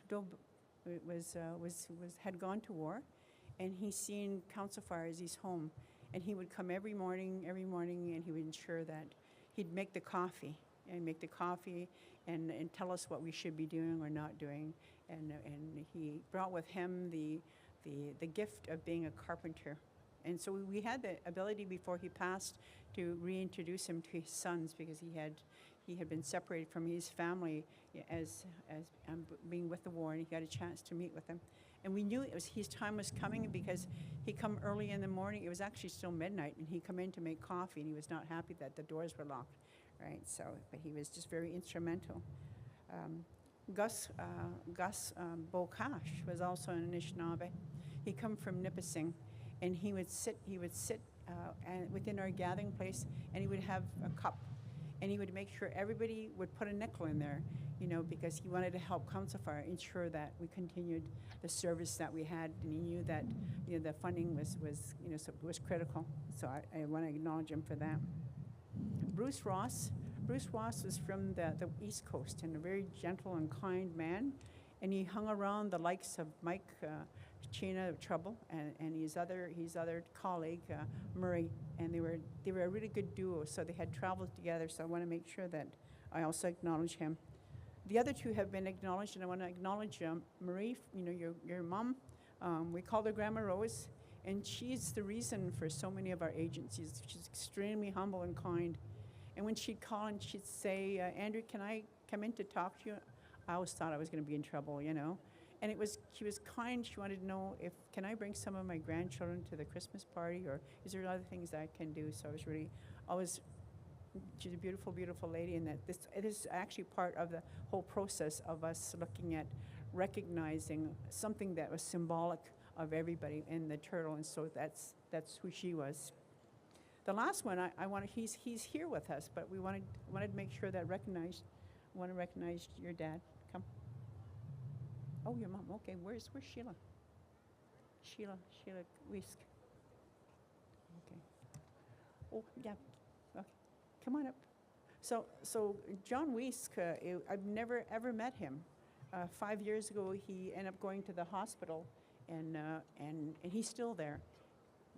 And this is his daughter, and I wanted to make sure to share with you how bold our extended former students were. And so he had gotten sick. He'd gone to the Bickle Center. He had to have therapy. He's still there. He wanted to come today so bad, but it would create a lot of issues because he's on an oxygen machine, and he has a lot of issues that's around. So I did tell him that. I did let John know that it'd probably be best, John, if you don't come. You need to be safe. But what I will do instead is I'll bring your daughter. I'll have your daughter come, and she'll walk with everyone. She'll wear this skirt, and we'll get a hotel room for her. He said, a hotel room, okay. You know, he said, I got family in Cochrane and Timmins. And I said, settle down. We'll just bring your one daughter. And so I just want to make sure that we do a shout out, because this is live. This is live, and her dad's going to be watching this. So I just want to make sure that we do that shout out to John. Yeah. Yeah. Thank you. Yeah, good. Thank you.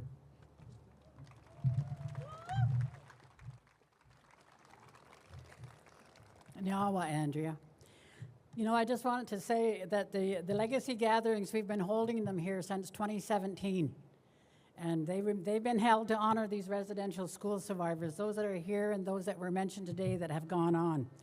And I always want to acknowledge them and raise my hands up to them and their families, because we have many intergenerational survivors as well. But I want to thank them for their courage and their determination to tell the Truth and Reconciliation Commission that traveled across this country for many years about what happened to them in those schools. They told the truth, and I want to thank them, because it's because of them that we're able to have gatherings like this. It's because of them that we see our issues more amplified in media, and it's because of them that our younger people now have more hope and inspiration. So let's give a big round of applause for all of these survivors.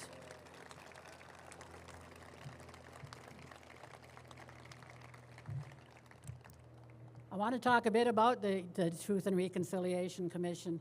I think it was on June 11th of 2008 that Prime Minister Stephen Harper stood in the House of Commons and made an apology about their residential schools. A year later after that, His Honor Mary Sinclair was appointed as one of the commissioners of the Truth and Reconciliation Commission. And between 2007 and 2015, the Government of Canada provided funding to support the TRC's work. They spent 6 years traveling to all parts of Canada and heard from more than 6,500 witnesses.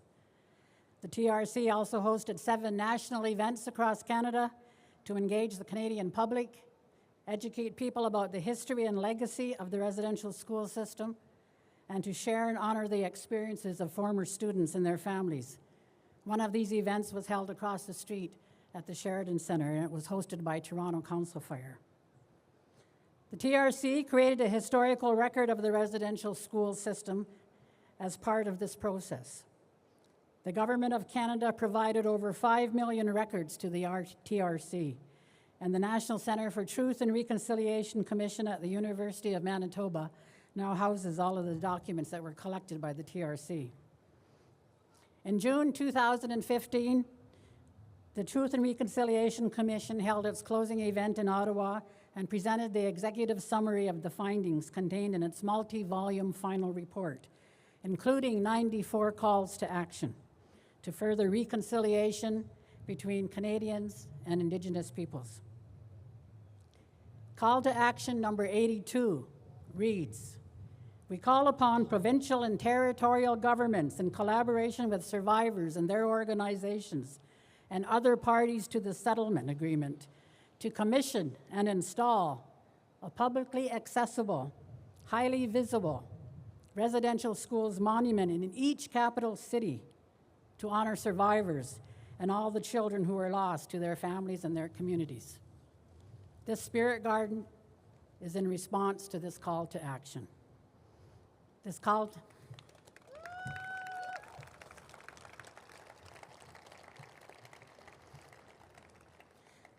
to action, however, is still in progress because we got more than one capital city in this country.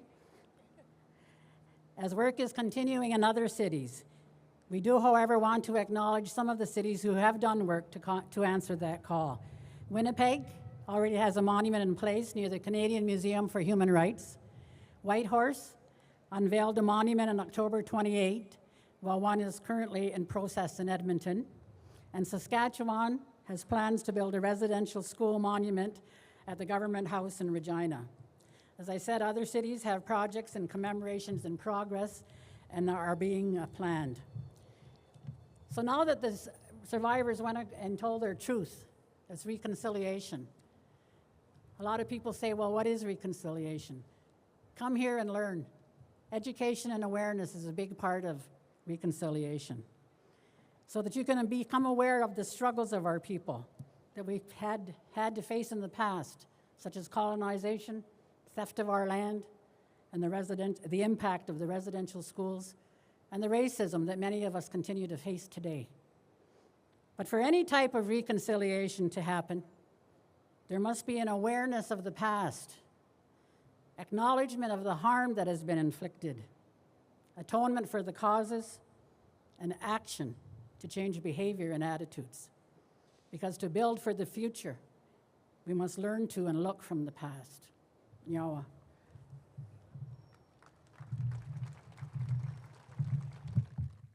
Thank you, Eva. Just so there is some clarity, the spirit garden process that's gone on here in the building is beyond that TRC recommendation number 82. Most of those have been monuments of some kind, but this is probably what I would call a landmark. It's something that's going to continuously evolve, and it's where people are at. It's about the things that are important in our world that are not in other places. Monuments are made to people and to events that take place. This has to evolve. It has to be interconnected with history, and it has to be a part of everything that all these people have stood for and what they have endured and what is going to happen to our families in the future. This morning, I have been asked to be able to do a little bit of the history with respect to residential schools. And to be clear, residential schools were established for one purpose and one purpose only, and that was to speed up the assimilation process. There's absolutely no doubt about that in being able to recognize that the separation of children from families is what they wanted to be able to do and to be able to make that happen. It's been a long, long time because most people don't recognize that the first residential school, while it was called a boarding school, opened in 1831. So there's a transition that takes place after the War of 1812 where there's a decision not to support the treaty process anymore.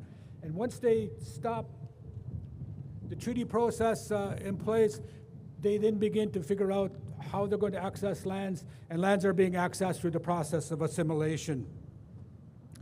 So by 1880, the federal government is now funding these residential schools. They're funding them And amazingly, the churches say that they're not part of the process, and there's no accountability with them. It's not until the Royal Commission comes along and they find documents in the archives that set that process up where they hold legal liability as well with the federal government. One of the important members that you'll find after the 1880, about 30 years later, is a gentleman named Dr. Bryce. And what Dr. Bryce does is he is the medical and health officer for the federal government. And he writes a report. And in his report, what he says is that the conditions in the school are so bad, overcrowding, poor ventilation, that disease is going to be rampant in the schools. He is not able to get any politicians to be able to accept his report. Duncan Campbell Scott's response to his report is very simple. Yeah, we're going to lose some children in the process, but what the goal is to be able to educate children. And so there seems to be no concern at all on their part exactly what they were going to do. So Dr. Bryce decides that if he can't get politicians, then he should go to the Canadian public. He labels his report a national crime, and he issues the report. He issues the report to the public, and the republic he's not well received in the public either about the national crime. He continues to push. He writes publicly that based on what he has seen in the school system, the overcrowding, the ventilation, the disease, he estimates at that time of his report that probably 50% of the children that go to residential schools will not return home. Later on, when we get the reports out of the TRC, they estimated that 40% of the children never came home. So those conditions that were there is part of the culpability that Canada accepted. We had a hard time getting this on any agenda, the residential schools. And it's only after Mount Cashel took place, the boys' school, where there was public inquiries into the abuse that took place by the church at that particular time, where were we able to get anything from the federal government. We went to the Royal Commission on Aboriginal People, to George Erasmus and Justice. Oh, I had his name right on the tip of my tongue too. And we asked them if they would commission a report, a special report on residential schools. Well, after a long debate with them and after a series of meetings with them, they agreed. The report that they released was called Breaking the Silence. And so Breaking the Silence became the first national document, stories written by our people about what happened to them during the residential school that they attended.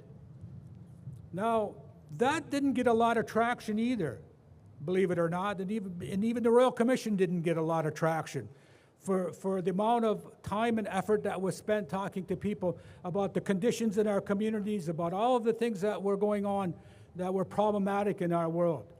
Didn't get a lot of traction. In fact, the federal government, at the end of the day, raised up the report and said, this amount of money that we spent on this, think about how many houses we could have built.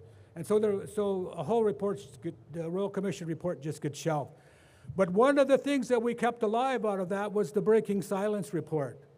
And so we kept on pushing that report. What was really significant was that there was a series now of lawsuits that started from that discussion. And they sprang up all over the place. Lots of culture, lots of language, the abuse parts of it. All those things started. And so 10 years or so after we were able to get the release of the document Breaking the Silence, by 10 years there was a settlement offer that was on the table, and the settlement process started. Whether you agree or disagree with the settlement process, it was something that was negotiated, and it was negotiated by a small group of people based on the legal avenues that were already in parameters that were already set by those people who had taken out those particular lawsuits. There are still some lawsuits that are still pending that have not been resolved. The process that occurs once that happens and the TRC starts is very significant because it's our opportunity for our people to tell our story. Canada calls it a dark chapter. It is not a dark chapter. It's Canadians' history. And Canadian people have to accept that history, and they have to change that history.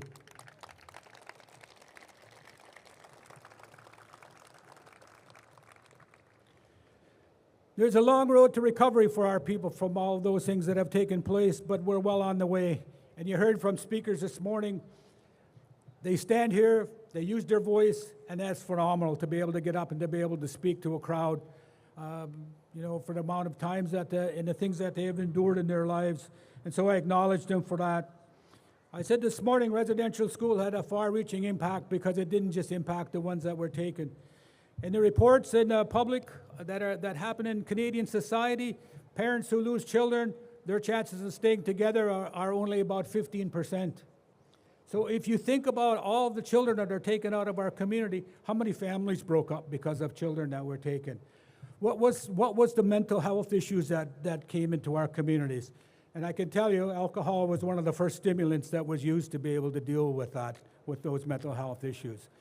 It's been a long road to recovery. We are still recovering. We are still doing a tremendous amount of work out there. But we have a lot left to do. And we need partners, and we need people to be able to join us on this journey, because it's not just our journey. This land of ours that we have, it's got to be able to support everybody. And we know that it can support everybody. And all we need to do is to understand a very simple concept, and it's called sharing. And if we're able to share the power and responsibility with governments, we'll find our place, and everybody can live on this place, and there will be lots of better things that will happen for us in our future, because all of our stories and everything that we're told in creation, everything that we go through our ceremonies is about our children, it's about tomorrow, and it's about 7 generations ahead. And if we can continue to plan for that and we continue to work for that, we're going to be okay. And we're going to do more than just survive. We're going to grow, and we're going to be able to take our place. And again, we need a lot of help and support to be able to do that, but we are there and we are growing. And so again, thank you to the residential school former students for their continual work that they do, and the building of our families is an essential part. So that's our history, good, bad, and the ugly, but it's our history, and that one we take and we work with it and we keep moving forward.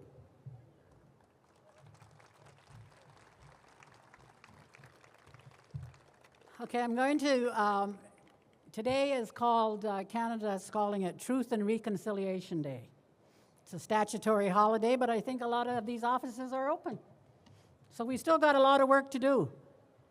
And we call upon all of you, all of the powers that be, to ensure that all of those calls to action, because very few of them have been implemented, of those 94 calls to action in the TRC report. Very few of them. So we call upon you. We've got a lot of politicians here and people with a little bit of power.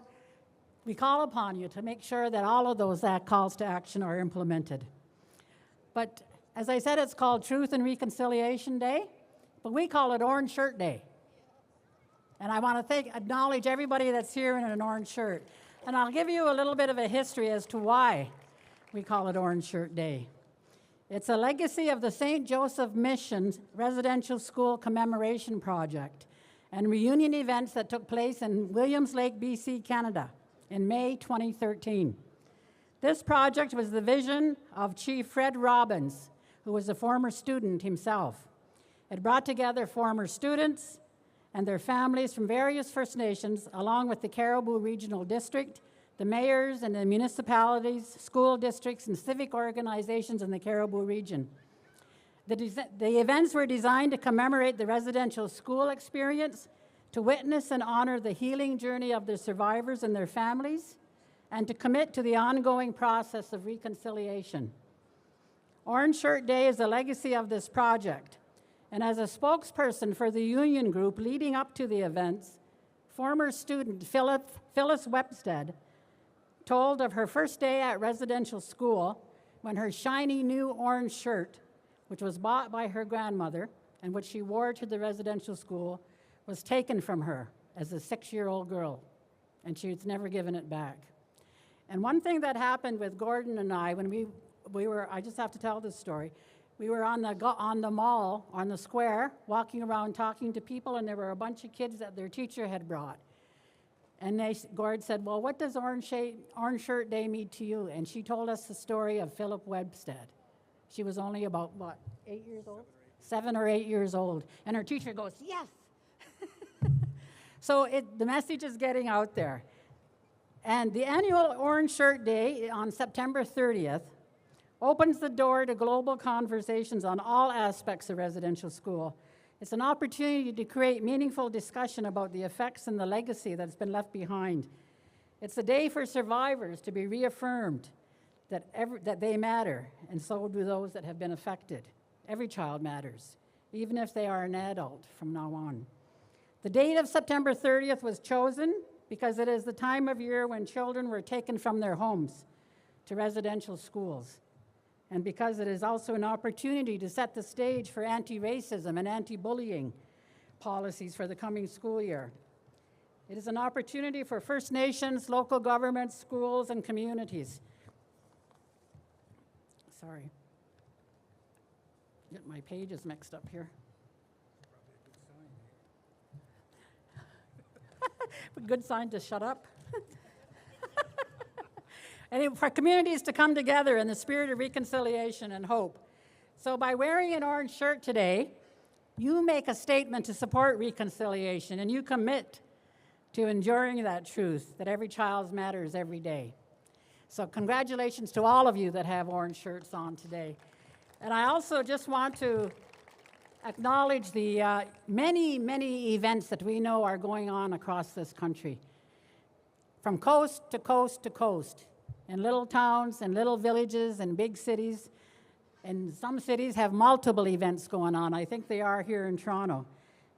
It is a day when Indigenous people and non-Indigenous people can come together and celebrate together in a demonstration of support for reconciliation with Indigenous people.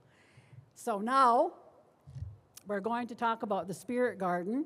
We're going to get the artist to come up and talk. Okay. He's kicking me off. Okay, I'm turning it over to Gord. She's on a roll. She was on a definite roll here, eh?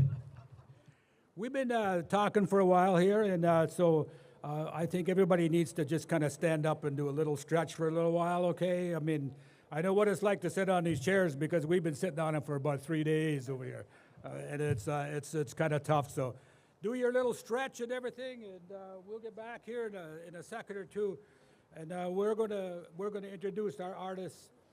Okay, no going for a walk, no running away. This is just a stretch.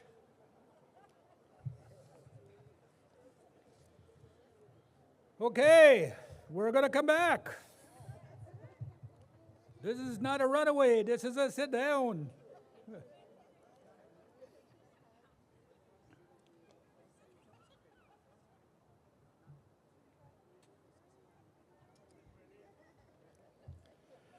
Okay, thank you. If you could return to your seats, we've got a little bit of our agenda left to be able to complete this morning.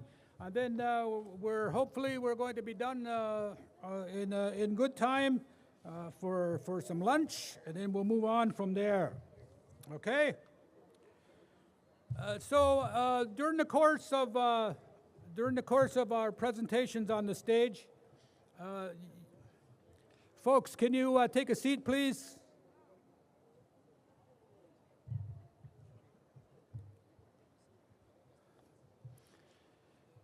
In the course of our presentations, you've heard from some of the artists. You've heard from some of the designers, the engineers, the companies that are building this process.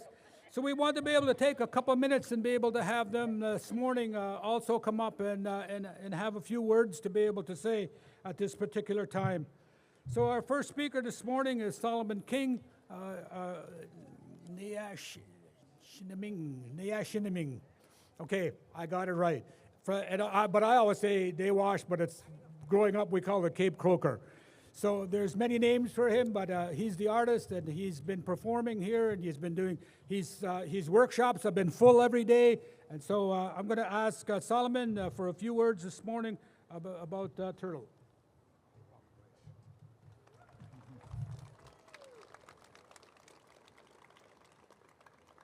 Good morning, good afternoon, everybody.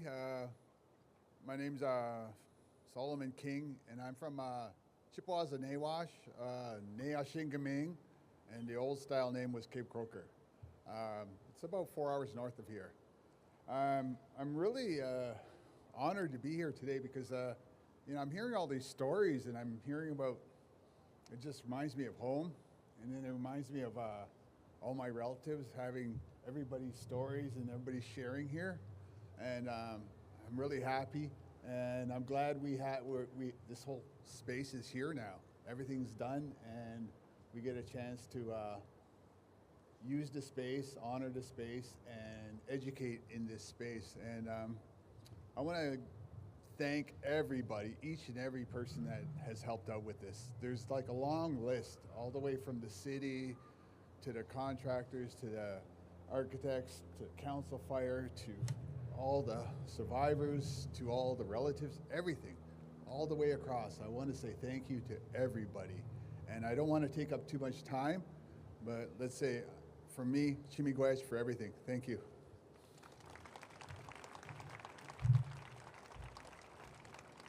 Thank you, Solomon. Solomon has been doing creative workshops too, and having the kids make ceramic turtles over in the square throughout the day. But isn't that turtle wonderful? It's beautiful. It's been the mainstay of all our legacy gatherings over the last 7 years. I want to next call up Brian Porter, who is with Two Row Architects and also one of the principal architects for the Spirit Garden. He's going to talk about the Gaswinta.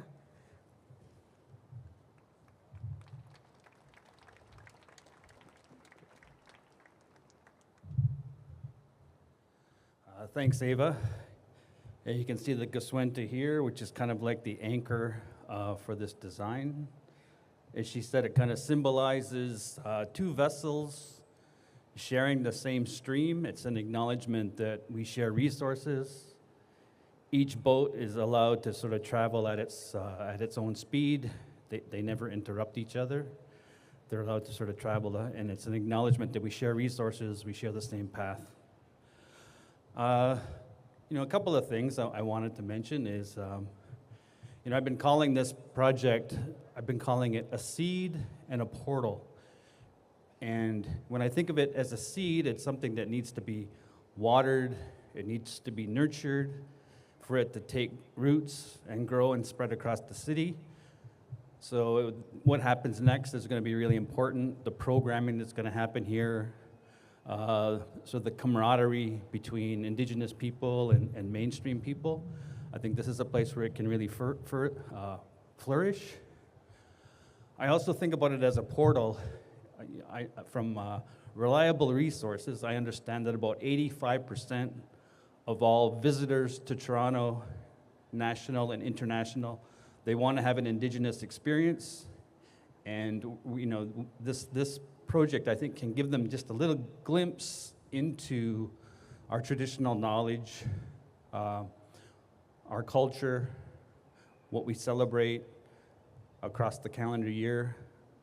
And I think it'll give them a thirst for more, to get out into the remote communities, to get on the land, to get on the water.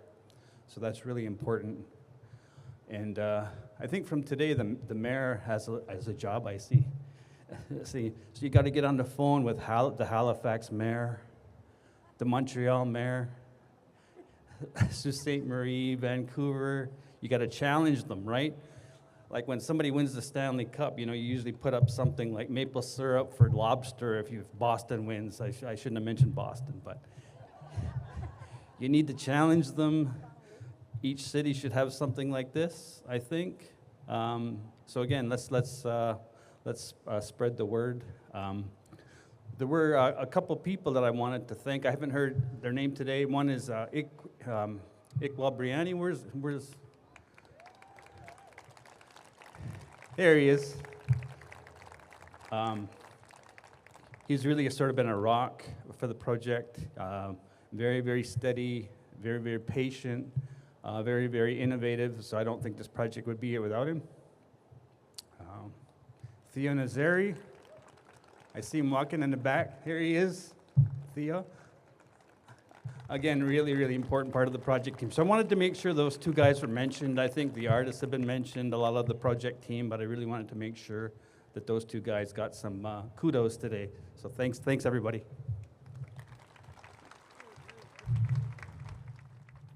Yeah, Brian. Now at the end of, I think it's down here. It's hard to see with all the people. I want to call up Henry Kudluk, who is going to talk about the Inukshuk.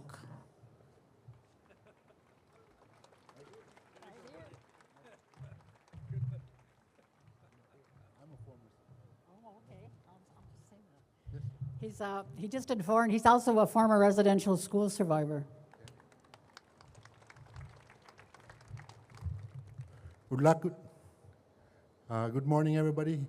I'm a former residential school student, I say. My older siblings were the one that survived the residential school experience. 3 of my older siblings went, and I was the youngest one to go. It was interesting that all of us went to residential school.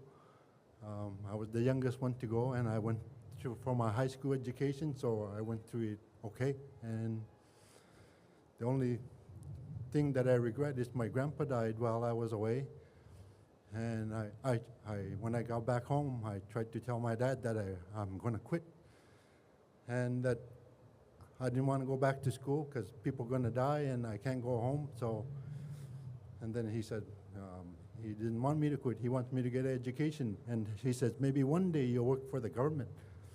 And this year I'm 20 years, and I say, I'm doing an inside job.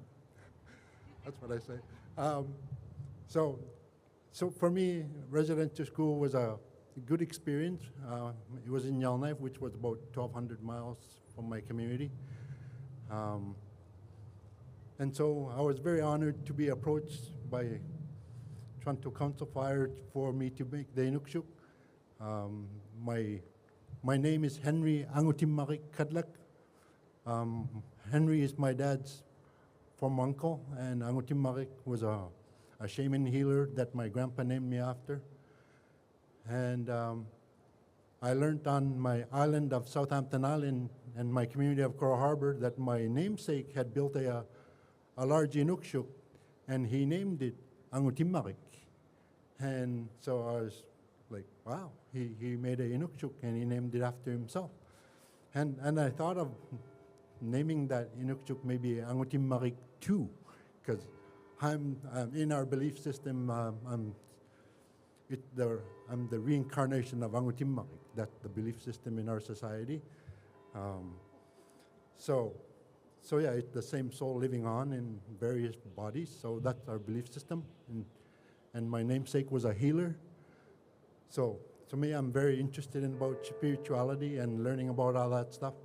And so for me, I was very honored to make that Inukshuk, because I've made, I think, 4 in Ontario now. And so when I was building it, I was very honored to be doing it because many of my siblings didn't have the same experience I did that went to residential school, because I was the youngest one to go. So thank you so much for Council Fire and the Toronto City Hall for this pavilion, or this for us to say what we went through and to sort of tell that story. And it's a permanent structure, which is a very big honor as well. So thank you very much. Koyunami.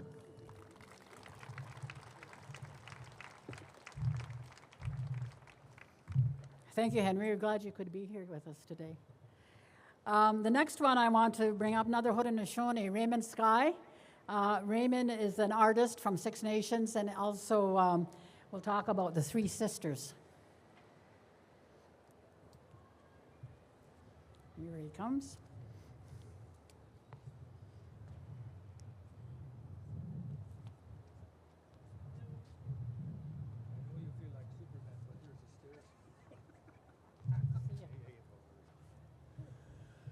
Oh, Sayego, everyone. My name is Raymond Sky. That's my colonial name. My uncle home, my name is Wyndham Deal. And then it's such a great honor to be here today. And I extend a big Yahweh to Andrea, Toronto Council Fire, and to everyone that's been involved in this project. What an honor it is to be here today and to take part in this. My design that I provided for this beautiful space is called the Three Sisters. Dioneko is what we call our sustenance.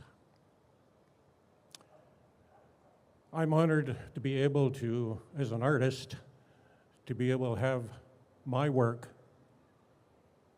displayed in such a prestigious place for all time now. It'll be here, hopefully, long after I'm gone.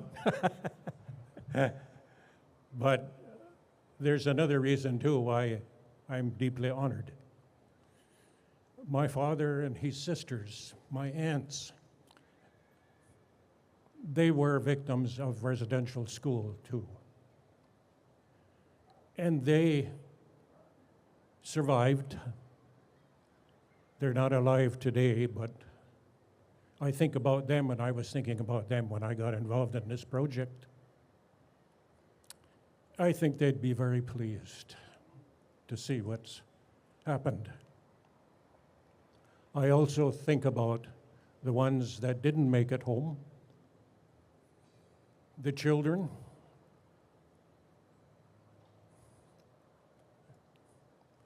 and the parents of those children.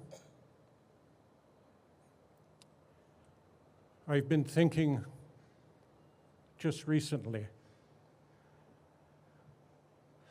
about what they would be if their spirits are here with us today. They'd probably be saying to us, we've been waiting a long time. And finally, the truth has risen. And with that truth, we can now go home. We can all go home. Thank you.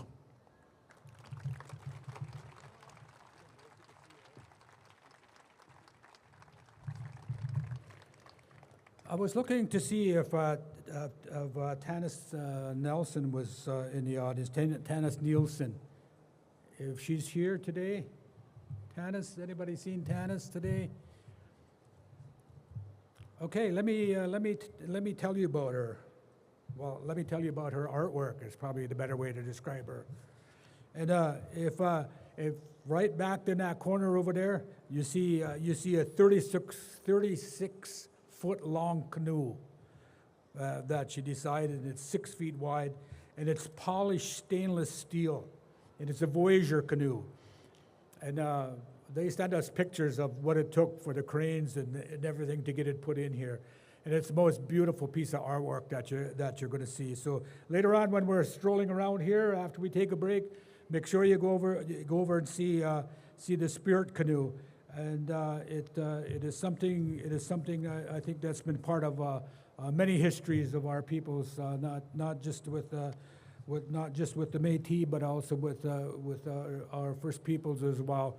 And so I'll acknowledge Tanis for the work that she did and the design that she's provided, and it is spectacular work, as with all of our artists that have completed work, and to make this place as beautiful as possible.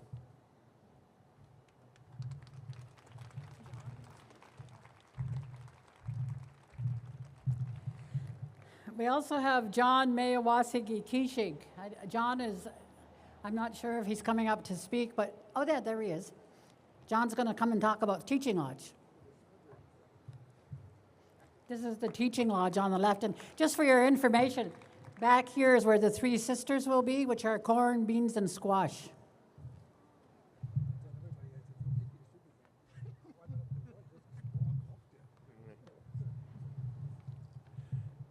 we went to Bajo. Mea wasage in Disnakas, mine gun do dem. Ne washing the ming in Dojaba. Ojibwe, Bodawadame, here on Wyandotte and Dow, Nijo, Madamian. My given name was John Kevin Lewis Kishik.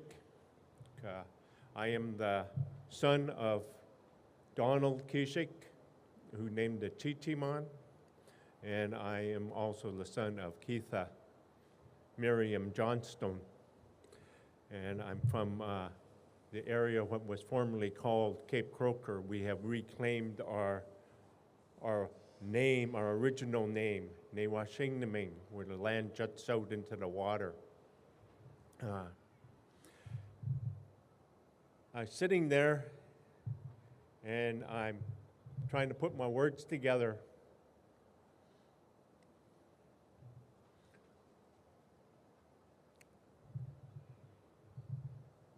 I see my mother. She sits in her lodge. And that lodge is where the partridge drums. And in that lodge, the trees come together.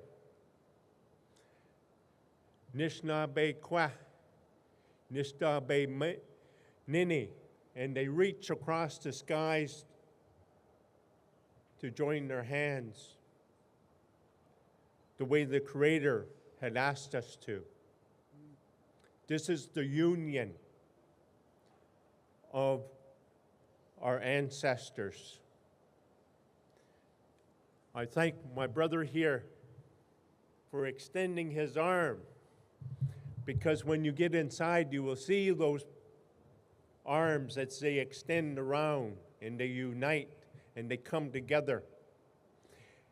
And they come together because they protect that what the Creator has given us, that road to walk that starts from the east and extends into the west. The red road. And they stand and they extend their arms out and they protect it. They protect that road, and they protect that road so it will always be there for not only our generations, but all the generations that are to come. When you get inside the lodge, you will see the various ribs. Those ribs represent your mother, your father, your grandmother, your grandfather, your aunties, your uncles. And you'll look at the center, you look to the east, and you'll see all those generations that are going to come. And then you look to the west, and you see all those generations that were here before us. It is because of them that we have this lodge. And I like to thank all the survivors, because this is what drives us. You know, there's a story of how this little spider kept on climbing up the water spout and kept on getting washed down, and they kept on climbing and climbing. And no matter what, that little spider never stopped. And that is our people, our mothers, our aunties.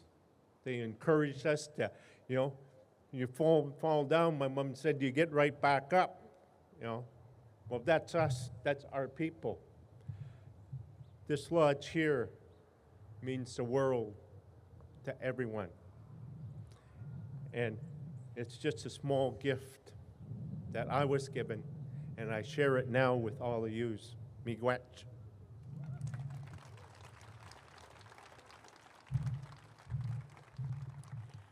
Okay, I want to call up Andrea for some closing remarks. And then Gord and I will make a couple of closing remarks, and then we'll let you roam around and in view.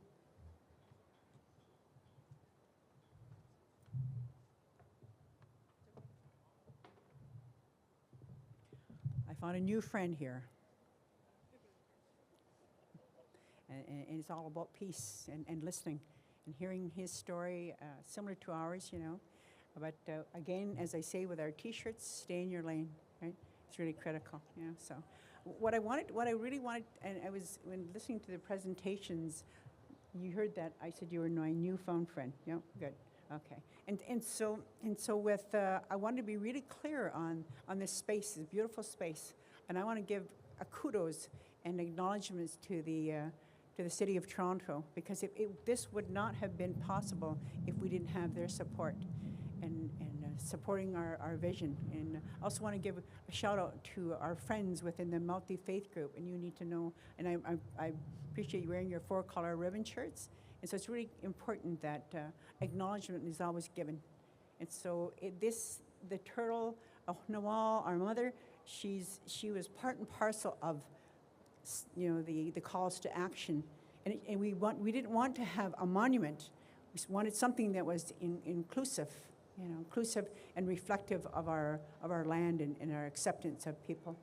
But what was in addition to this was to expand the vision of this space, which I don't know if Patrick's around, but land back. I just need to put that out there right now. So land back, that's what we're working on. And so we wanted to ensure that we were inclusive and reflective of our people from this region with the Inukchuk, and make sure we're their family, a family within the, you know, within a Métis. I still say they're Anishinaabe, but they're, yeah. And then again with the two-row, and I say you won't go to Brian for that, excuse me. And for my little brother, I call him my little brother, John, who is so, he was so amazing in terms of bringing his idea.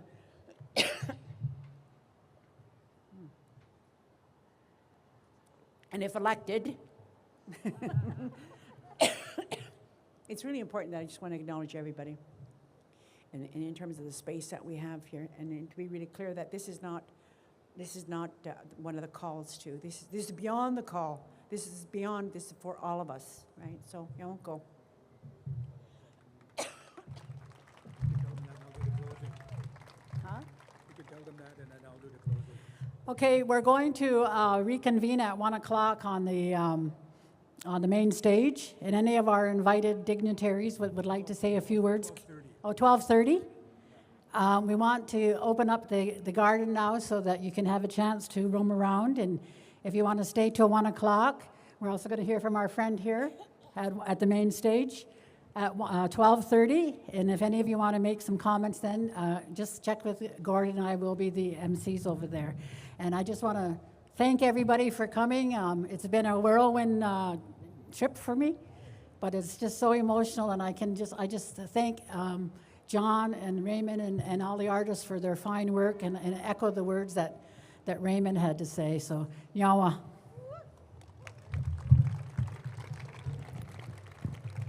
It's been an honor to be your co-chair this morning for this event, and I want to acknowledge everybody that spoke here today, because it's the good words that have been shared with us. And it's good words that'll stay on these grounds and that they'll be part of everything that occurs in the future. We're always told that we're supposed to bring our minds together. And they tell us when we gather like this, we're bringing our minds together. And when we bring our minds together, we can do some great things. And so you see all of the great things that have been done here because people have brought their minds together. So today, as we break from here, we'll release the strings of your mind so that you can go about your business, and that we will continue to be able to carry on the work as we go our separate ways. And as I started this, I acknowledge people, and I asked them about your health and the health of your families.